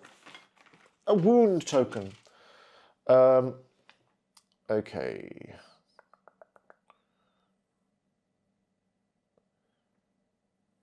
Story milestones. We haven't hit any new milestones in our Forbidden Knowledge track yet, which is good.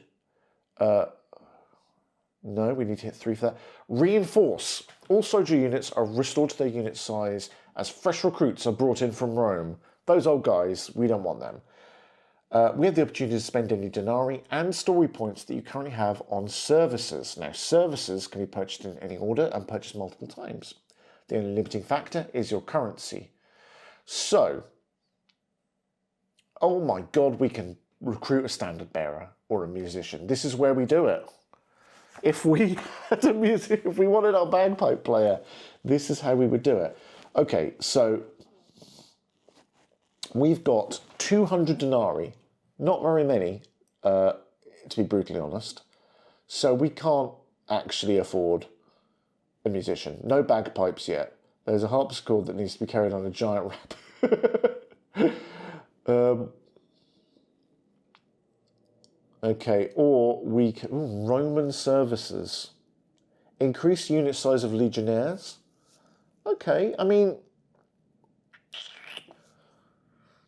I don't think we're rich enough yet. I don't think we're rich enough. Basically, everything is costing at least 150 gold. Like, to hire a new legionnaire.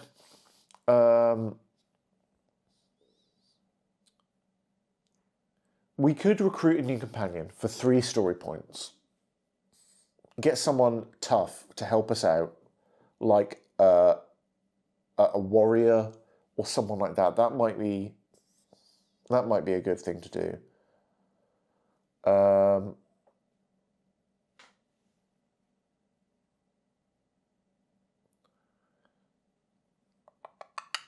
3 story points. We've got 6. I reckon we'll recruit, and I'll make a note, because we won't do it now, but at the start of the next mission, we'll recruit a new hero. So note, recruit a companion. What do you think, like a warrior? Or someone like that? That would be quite good, wouldn't it? So we're back down to 3 story points. And then, I don't know, I mean... Here, we could train our hero up a bit. Could we get that trait that that trait which, what's it called? Inspiring. Can we get that inspiring trait?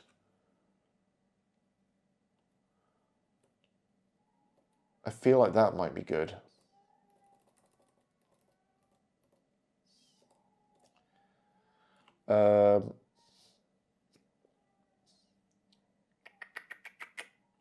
Yeah. The real cost of training unit can be found in the tables below.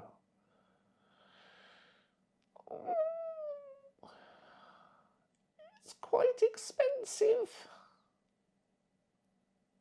It's quite expensive. I'll look into it. I'll look into it because I think this would be more fun if I could show you the tables and stuff, and I can't really yet. But by next time we play, I will be able to. So, oh, purchase a new trait. I've just found it. See page 31 for costs. Okay.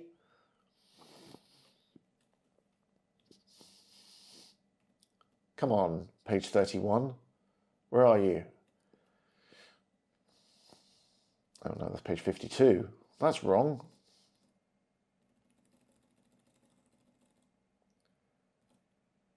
Where are we? 31. Warrior. Okay, here we go. Archer traits. Utility traits.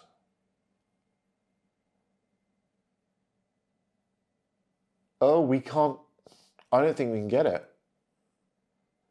I don't think we can get the inspiring one, which is a bit annoying.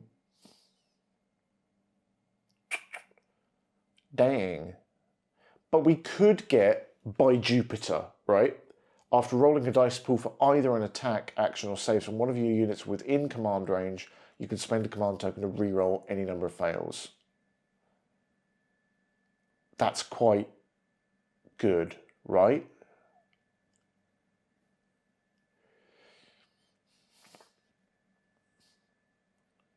Yeah, it would have, wouldn't it? Let's do it. Let's do it. We're going to train our hero to by Jupiter. And that costs us...